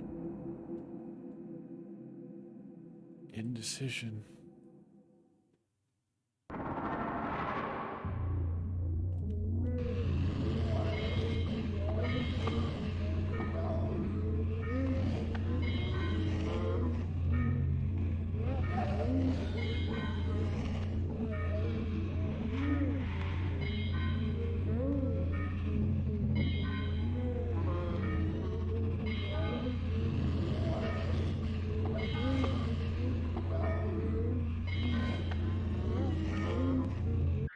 Long ass word.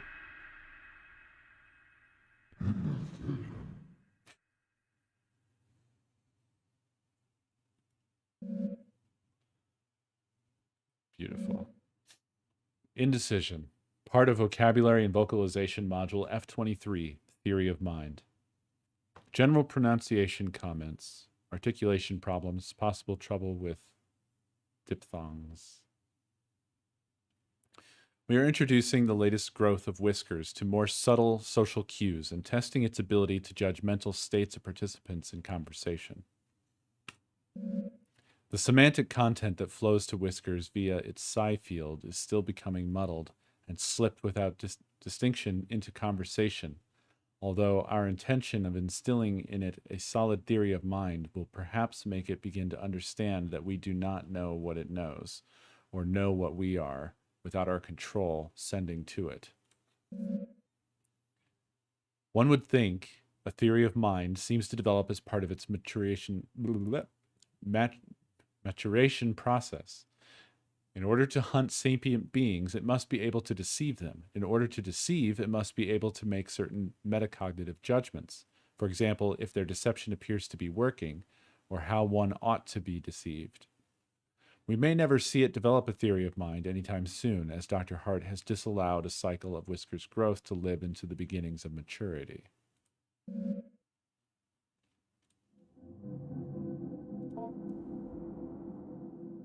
I must teach the grandpa.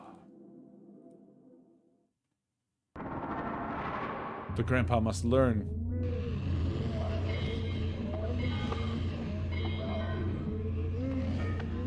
Life.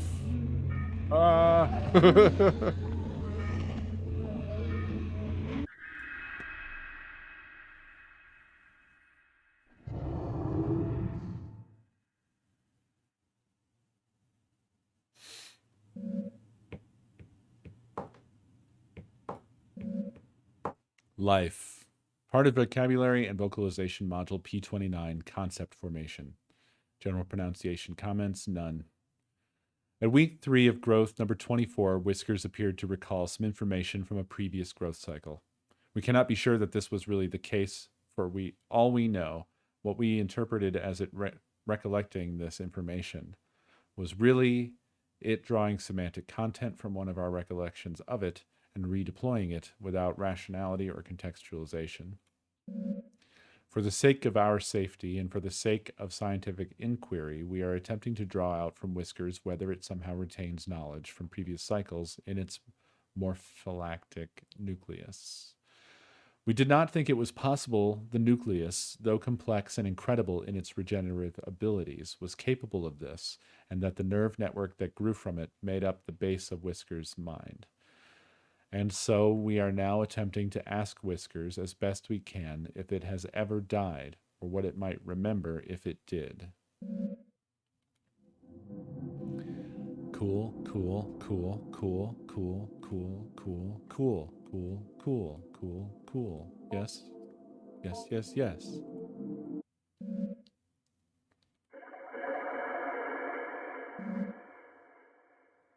I don't expect that this will be different.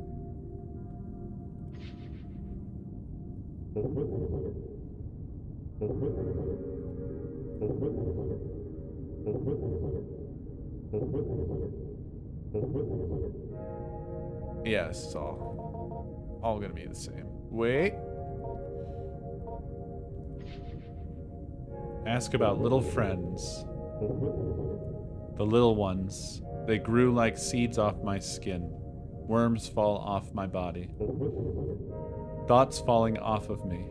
Dreams put there by others. When I was under the ground, I made only very few. Shepherds walked through the grave, and I saw them lusting for their wives, and my skin made their loving faces. I called them out into the darkness with their loved voices. One by one, I took their shapes and their skin and blood. That was a time ago, before stone buildings, before the orders of angels in words and symbols. I'm sorry, Grandpa is thinking, but there is a little left over from others too. I am still so hungry for flesh. Part of me is. I would even eat one of them that fell off of me. I can't help it. They grow off of me.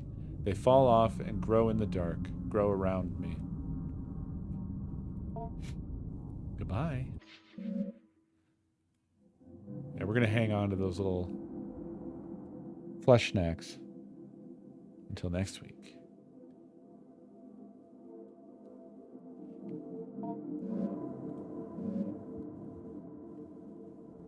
Oh, nice. Okay. Save.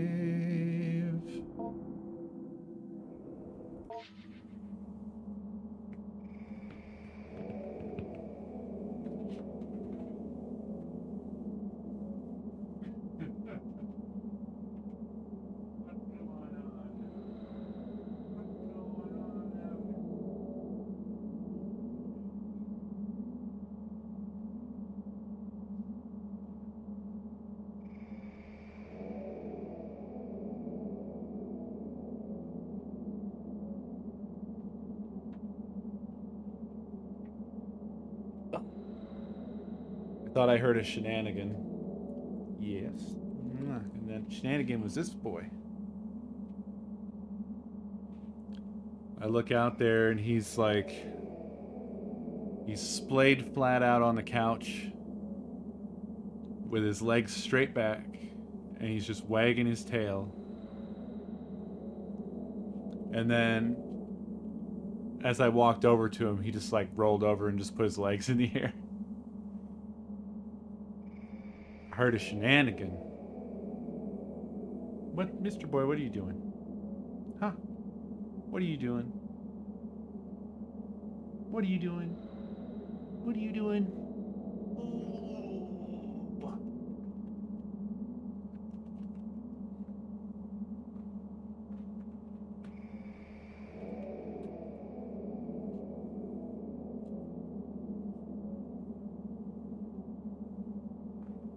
Be a good shenanigan. We acquired things. Week 4.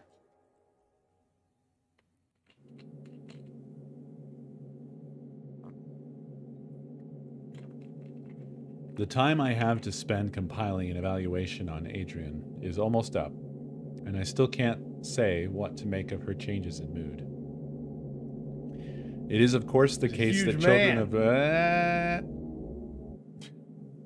Elusive, thank you for 105 huge months. And Lord Terranix, thank you for the biddies. It is, of course, the case that children of Adrian's age are nowhere near finished learning and growing. I may have to simply be happy that Adrian was able to improve her attitude. However, something in the odd and occasionally grotesque stories she continues to bring up to me still strike me as meaningful. How has your week been, Adrian? Grandpa is almost ready. He's almost finished. Well, sort of. Ah. He's almost as big as his shell now. He has a face, and he can talk pretty well, and almost has legs. I see. As before, I have put down the story she told me as best as I could.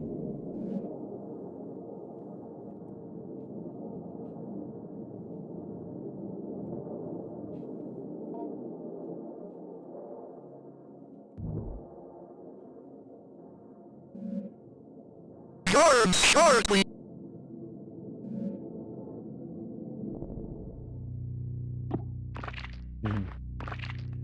Foxborn, thank you for the biddies. Jarm sharply. Jarm sharply. Yarm shortly. The Jarps shortly. Yarm shortly. Lord Terranix, thanks for the biddies.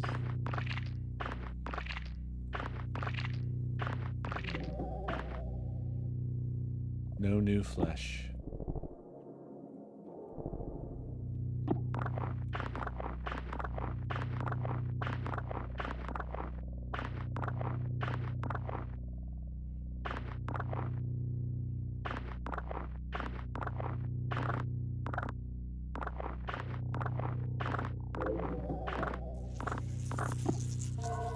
Bar soap.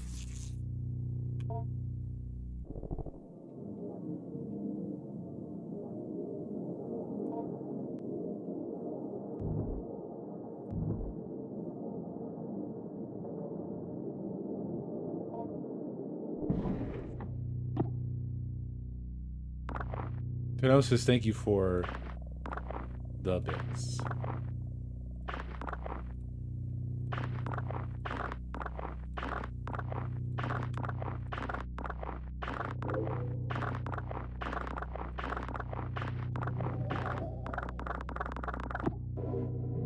Meaning.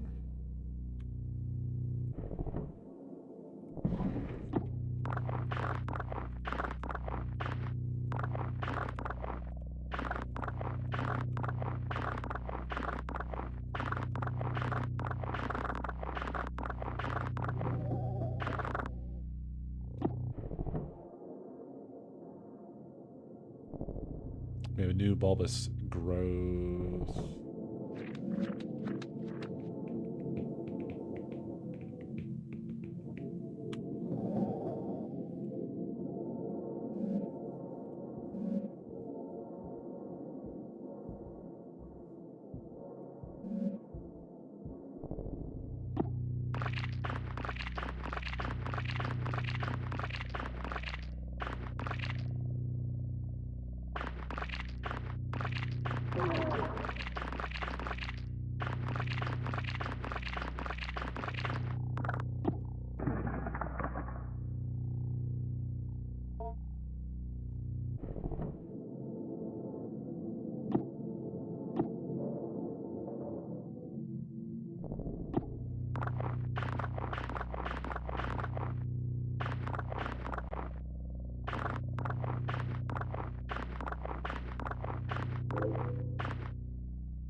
Symbol.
Potato soap.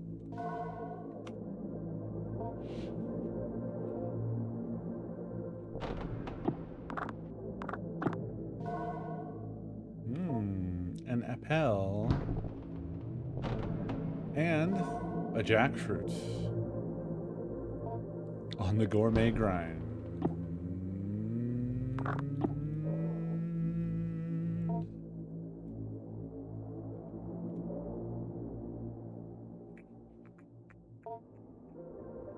Whoa. You examine Grandpa, noting its movements, respiration, and general mood. Grandpa seems fatigued and almost anemic. Some of its spines appear brittle. Perhaps it would be more cooperative if fed an iron-rich meal like meat. Like meat. No response. Not interested. We must feed the grandpa.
Discourse on the subordination of hidden beings.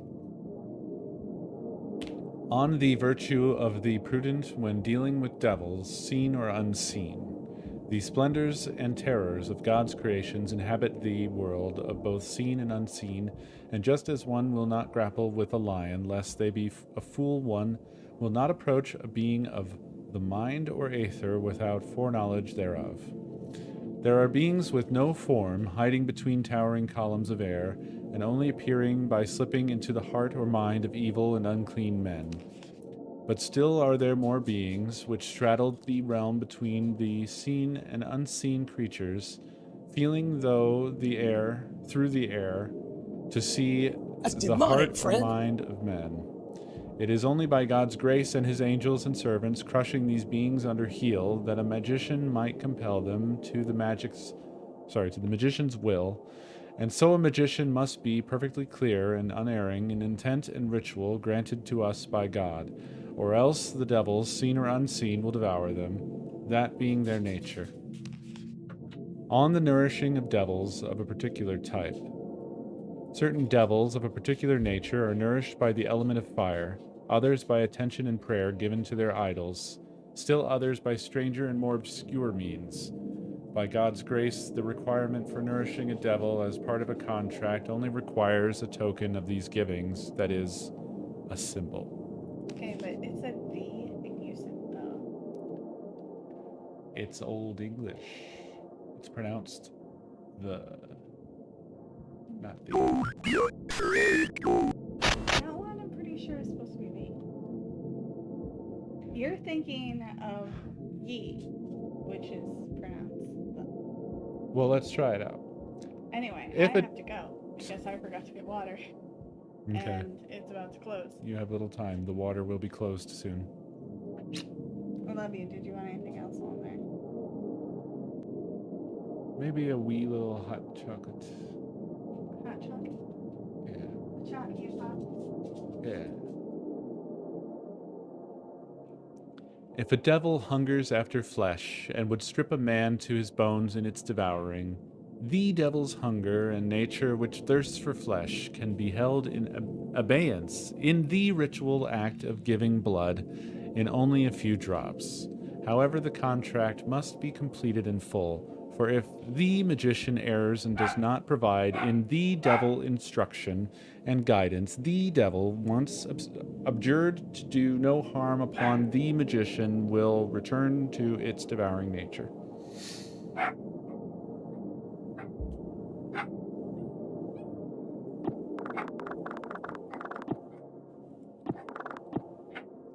Mr. Bear. Mr. Chew Bear Butt. Big Bear Johnson.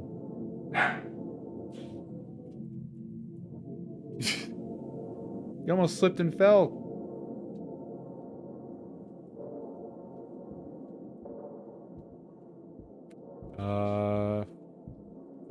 What was it? It's like 323 625.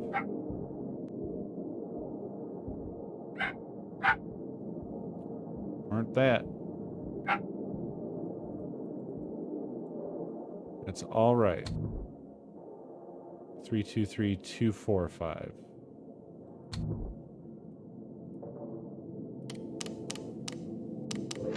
Thank you. That's close. The lid unlocks, and with some effort, you move the heavy lid off the bin.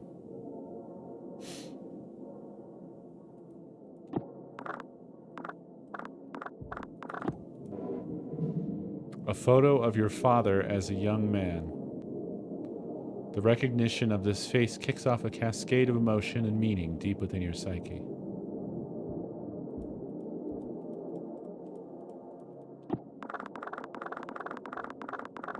That's it, y'all. That's it.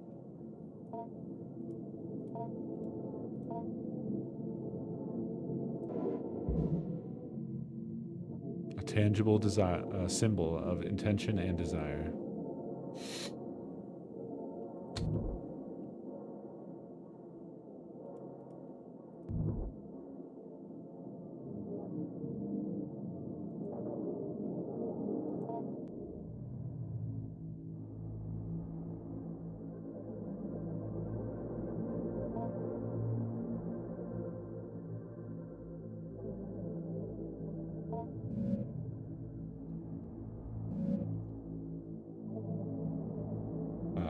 Different view, but same general vibe. Well, let's load this grandpa up with meat. Meat, meat, meat.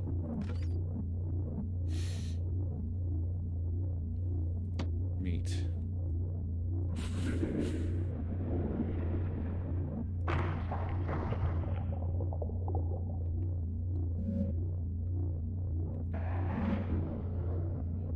Your offering of flesh stirs something within Grandpa. From within the folds of its body, a wiry, proboscis-like appendage begins to emerge. It may be worth taking a look at this after the feeding. Knowledge you have recently acquired has given you access to a new conversation topic to discuss with Grandpa. You have gained the conversation topic, proboscis. Consider discussing this when Grandpa emerges.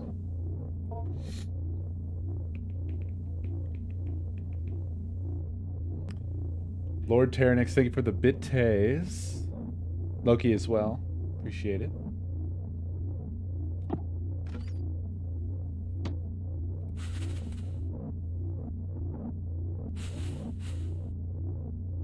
How about a little mushroom bud?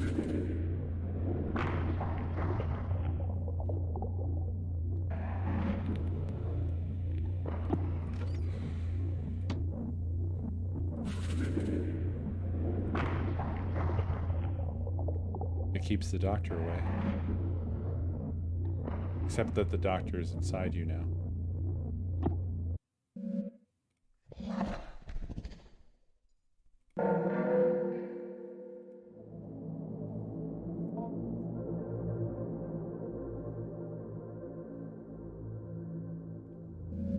You motion to Grandpa to approach and point to the thin protuberance. Grandpa silently ambles closer to the bars and fully extends it towards you. A minuscule needle extends from its tip. There appears to be one more thing you must give, if only for the sake of propriety.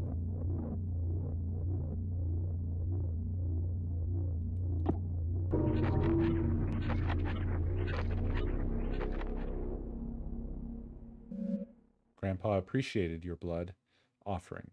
It will receive a symbol or totem from you now, although only one per offering. As the blood-fed proboscis retracts back into the folds of fabric, you step away from the bars.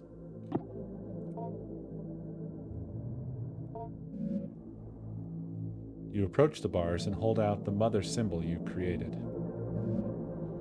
Grandpa's spines quickly reach out and envelop the doll before drawing back. The doll quickly vanishes within the folds of Grandpa's skin. Constructing and then offering your mother's image to Grandpa, symbolically sated by blood, instills in you a concrete sense of completion. Grandpa gives a soft, affirming grunt as it senses deep within your mind the ritual transformation of your desire. Although Grandpa must receive both a mother and father totem before the fulfillment of your wish is assured.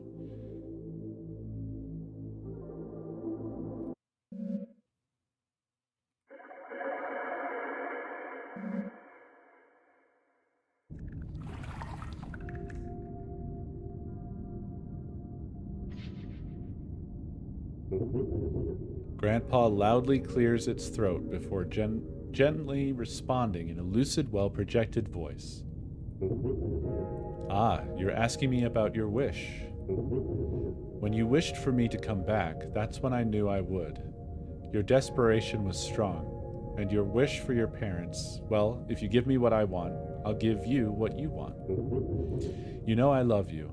I am for you whatever you want, and I love you just as much as you love me. But desperation and love is not enough. People deep down know they can't get what they wish for without some transformation.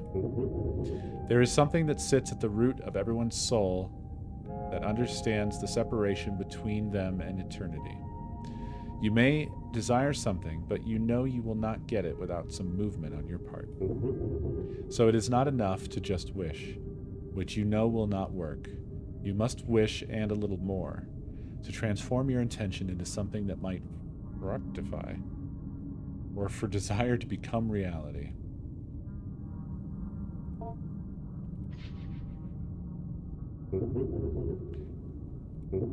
Ah, you're asking me about my shell. Well, you see, I like to have something to grow in, something shaped like a person. It just helps to have something surrounding me when I don't have skin.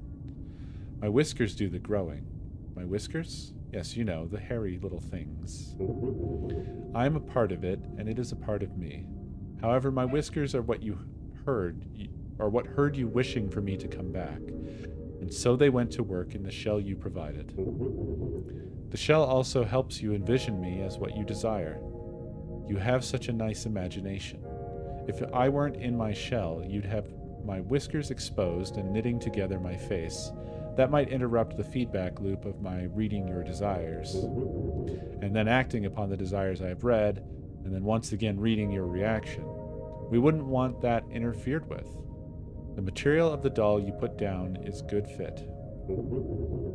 It's not the most comfortable, but it is quite flexible, and thankfully my shell was able to adjust nicely to my growth. Ask about the biohazard bin. Ah, you're asking me about the medical waste bin? I believe it's locked up. I heard them punch it in the code many times as they placed part of burnt-up, dying self into the bin. They often forgot what the code was and had to go check on the wall where they were always taping up sheets upon sheets of information. So much so that the new papers would cover the old. What do you think you would find in there? Well, perhaps something. They did throw trash inside from time to time, bits of paper and so forth. I remember seeing a man who looked quite like me. His daughter had given him a photo of her new boyfriend. He threw it into the bin in disgust and joked with one of his colleagues. It may still be in there for all I know.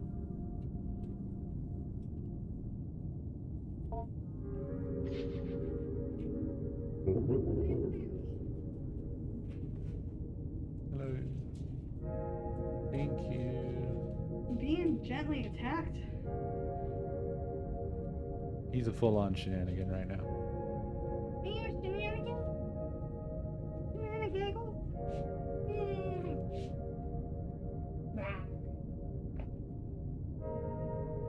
Who's ferocious?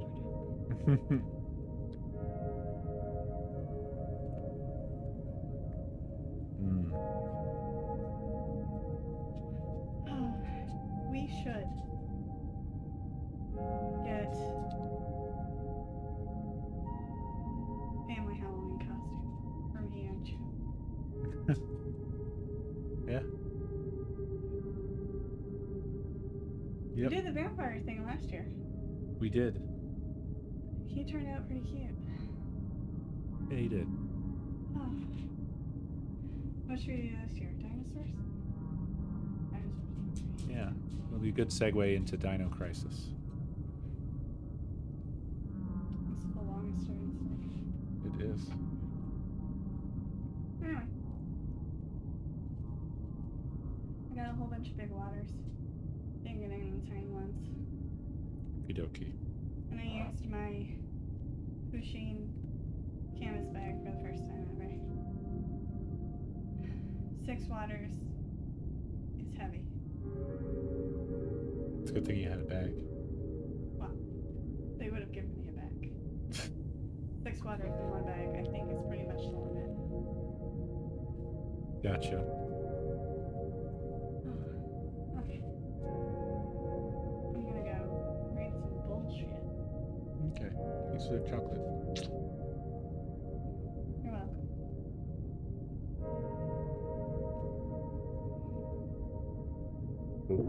Did you learn how to read it yet?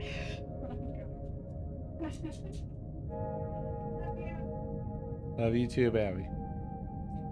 Ah, you're asking about language? Well, the more you taught me, the more I was able to learn myself by hearing what you are thinking and saying. A week ago, I could speak a little bit, but I was less of what you imagined me to be and not quite the talker I am at the moment. Part of what I am saying is, of course, made up of what you expect me to say. I think I am very comfortable being open and honest with you because I am your grandpa, and I love you, and certainly that makes up part of what I am. However, there is a part of me deeper down, the thing that created me maybe, that undying nucleus. It is answering for me as well, and is unaffected by whoever might shape what I become with their thoughts.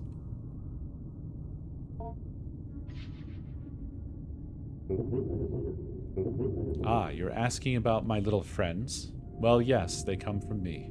They grow around me in pockets of flesh and protoplasm. Think of them like dreams, maybe. I'll explain.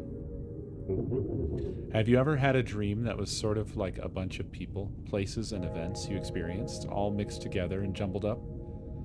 It's a sorting through and disposing of the refuse of the mind. My little friends are like that, refuse, and in ridding myself of them, I am casting off the excess material I did not use in developing life forms. Anyone who comes close to me, well, they are my eyes, my nose, my skin. Their thoughts become mine and shape what I make.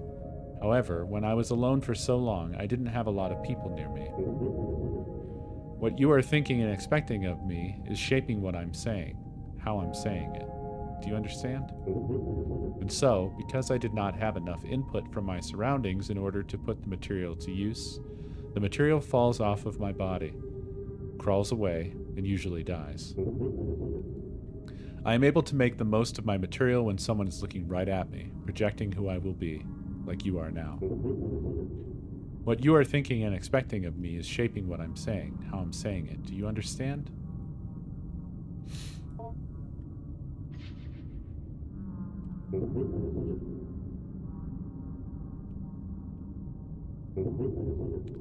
Oh, you're asking me about my proboscis? It is just a little tube I keep to help me feed on blood. You could say it is my real mouth, but it's not really a mouth. It appeared because you fed me flesh. One of those little friends you found, I think. You feeding me flesh was a symbol, a proposition, if you will, that you wanted to hold up your end of the bargain with regards to your wish. If someone is willing to hold up their end of the bargain and let me feed on them with my proboscis, then they can move on to the next step of the agreement, providing me symbolic instructions. I hope that helps clear things up. Oh, you have another question. Do I like the blood? Well, my whiskers, I believe they like the blood and the flesh. It's strange. They are me, and yet they are now me. I am bound to them. They control me, and technically, yes, they did make me. However, you were the one who really grew me. In some ways, those whiskers, they are a part of me, or they are me, or a part of myself, or I am a part of it. That part is much more animal-like.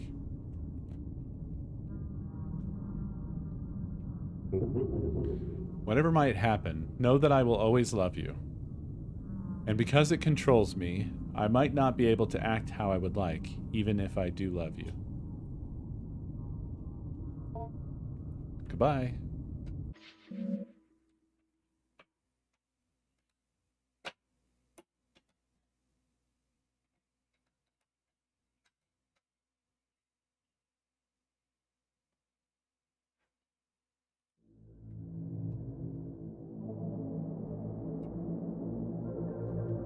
Is this anybody else's favorite game yet?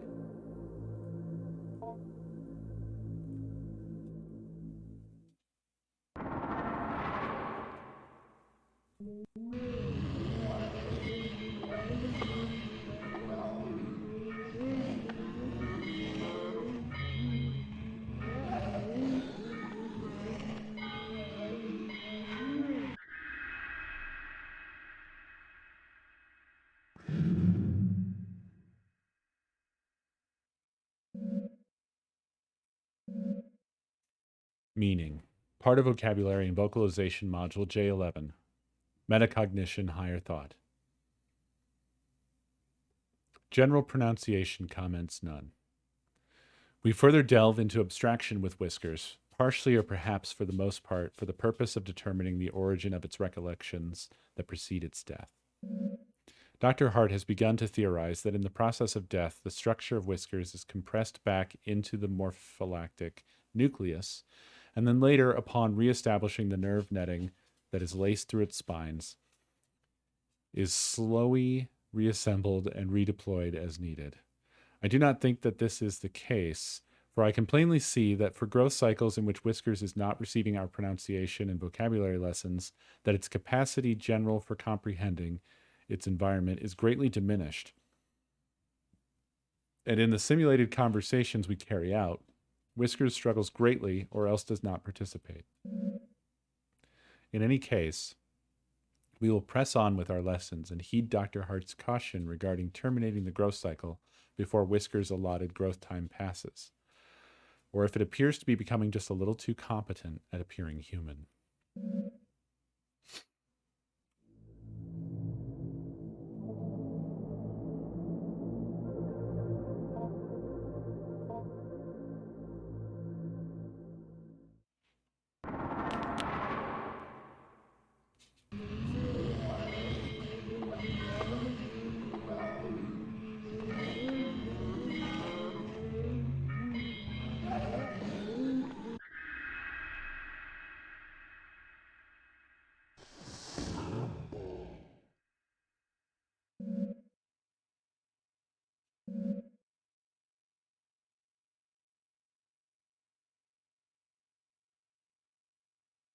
There appears to be nothing written here, or if there was, it was thoroughly erased.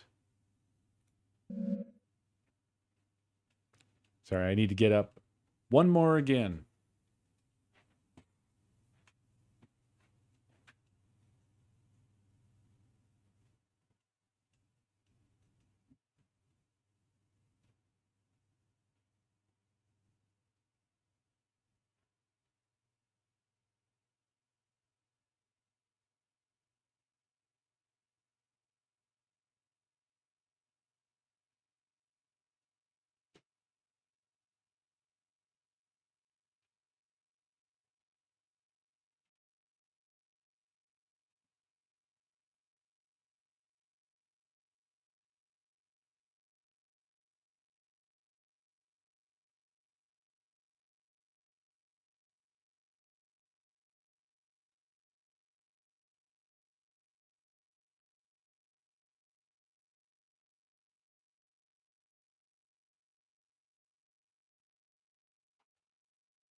The smallest son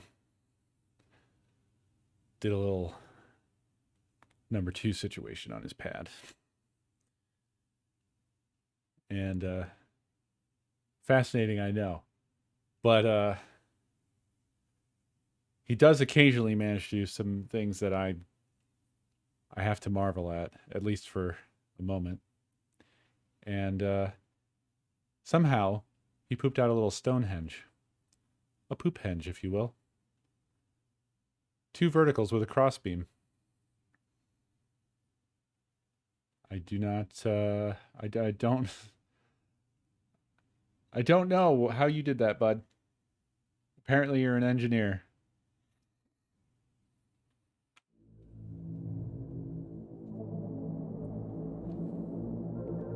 Putting it down like he was fucking decorating a cake, I guess.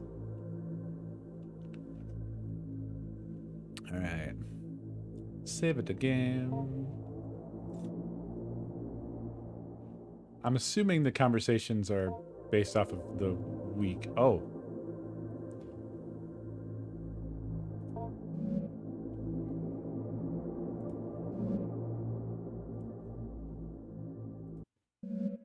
I don't expect these to be different, but he looked different just then.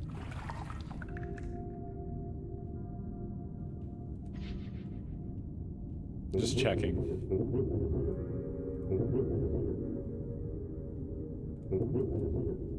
No, it's all the same.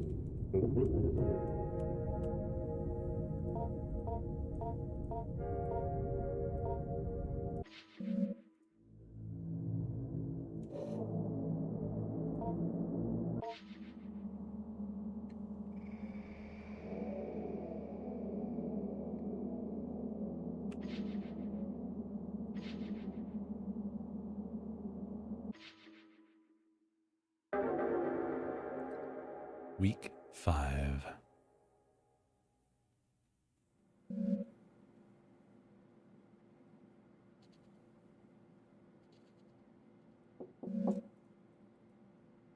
Who could that be? Come in. Ah, Adrian. Good to see you. Aren't you a little early? No matter. I suppose I have some time now. How have you been? How is your grandpa doing? That's why I wanted to talk to you. Something happened. Oh? What happened? Nothing bad, I hope. No, nothing bad. Just different, I think. Maybe even good. Well, I'll tell you about it. Well, last night, something woke me up. There was this noise at first. It was like it came from the walls. I could hear it from my bedroom. There was something else. Something calling. I could hear it just barely. I was afraid somehow Grandpa hurt himself. I had to go find out. I went downstairs, and the vent, the place where I first found Grandpa, or what I grew him with, it was open. Do you remember how I told you about the vent in the ceiling behind the bars? I was thinking he had climbed up into it. He had gotten so big he could have done that. Maybe he had gotten trapped somehow in the vent. I had to go see.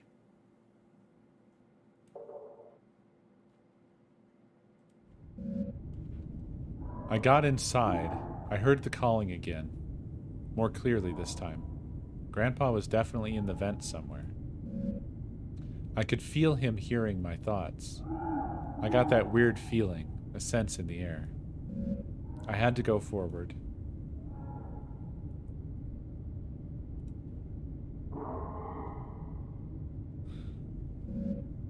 As I moved in closer, the vent had stuff in it. This kind of slimy, hairy stuff Grandpa would leave around a lot. He was definitely close.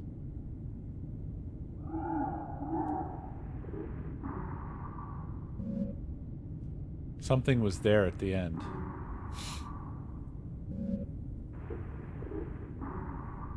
But it wasn't Grandpa.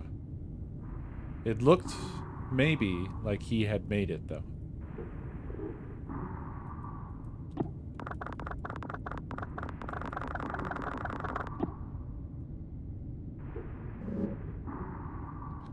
It was slumped in the corner. He had a weird mouth, and it had its lungs on the outside and drew in just enough air to call out.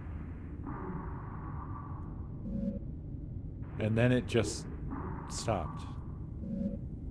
stopped breathing. And then something was hanging over me.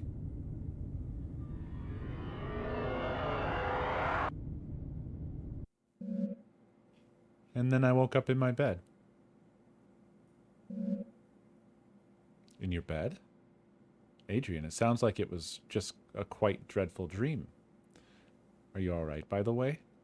Your face is twitching like you're about to have a violent sneeze. I'm fine. It's just Grandpa, you see. It took me a while to figure out, but... Later, when I was brushing my teeth, I saw one of Grandpa's whiskers poking just out of the space under my eye. And I started to remember how in the vent he hid inside of me. It was so fast, I could barely remember, but soon I started to feel him sliding around in my head. Behind my forehead, and behind my eyes and nose. It doesn't hurt at all, it's just ticklish. I'm glad I can be with him. Oh, I can feel him now. I think he wants to meet you. Part of him is moving down my arm. Oh. I'm starting to get worried, Adrian. You really should not be twitching like this. I should walk you to the nurse's office. Come on, let's go. You should really meet him. I've told you so much about him. Here. What are you doing? Adrian, you're starting to look very ill. Please just wait. Just stay still. He's gathering, waiting at my fingertips.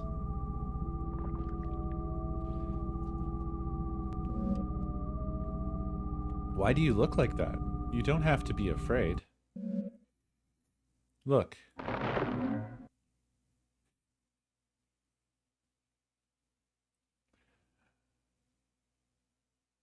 waiting.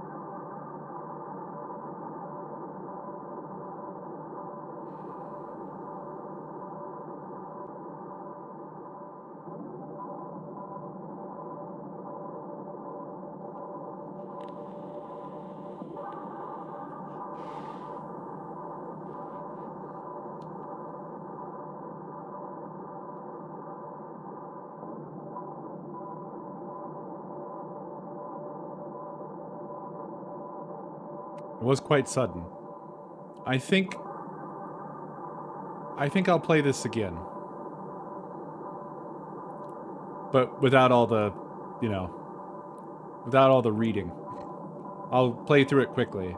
Not right now, but on a following stream. So we'll blast through it and I'll try different things. I'm not totally convinced that feeding it the flesh was the problem. I think it was that we didn't get it both the mother and the father. Because we're given 3 flesh to feed.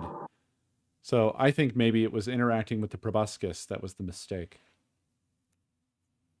That was what sealed the deal. Oh, actually, we could just continue, apparently. Probably from our last save before death. But yeah, that was awesome. This is very cool. I'm very much looking forward to seeing more of it. And I may have to also dig in to see what else this developer has in their bag of tricks. But presentationally and everything, just right up my fucking alley. I love the writing and the looks of it and everything. And it's just, it does what it sets out to do. And I like that a lot. But the way that it builds its little story is really solid. It's very intriguing. I also am a sucker for, you know, weird science, researchers discussing stuff dryly. That's, obviously horrific, obviously terrifying. And they're talking about it matter-of-factly, like, well, we're not sure if it retains knowledge through the deathless nucleus and multiple incinerations, but, you know, we're testing. Like, they're just doing science at the edge of the abyss. No problem. They're being pulled through the event horizon, and they're calculating. So, it's very, very good. My kind of stuff.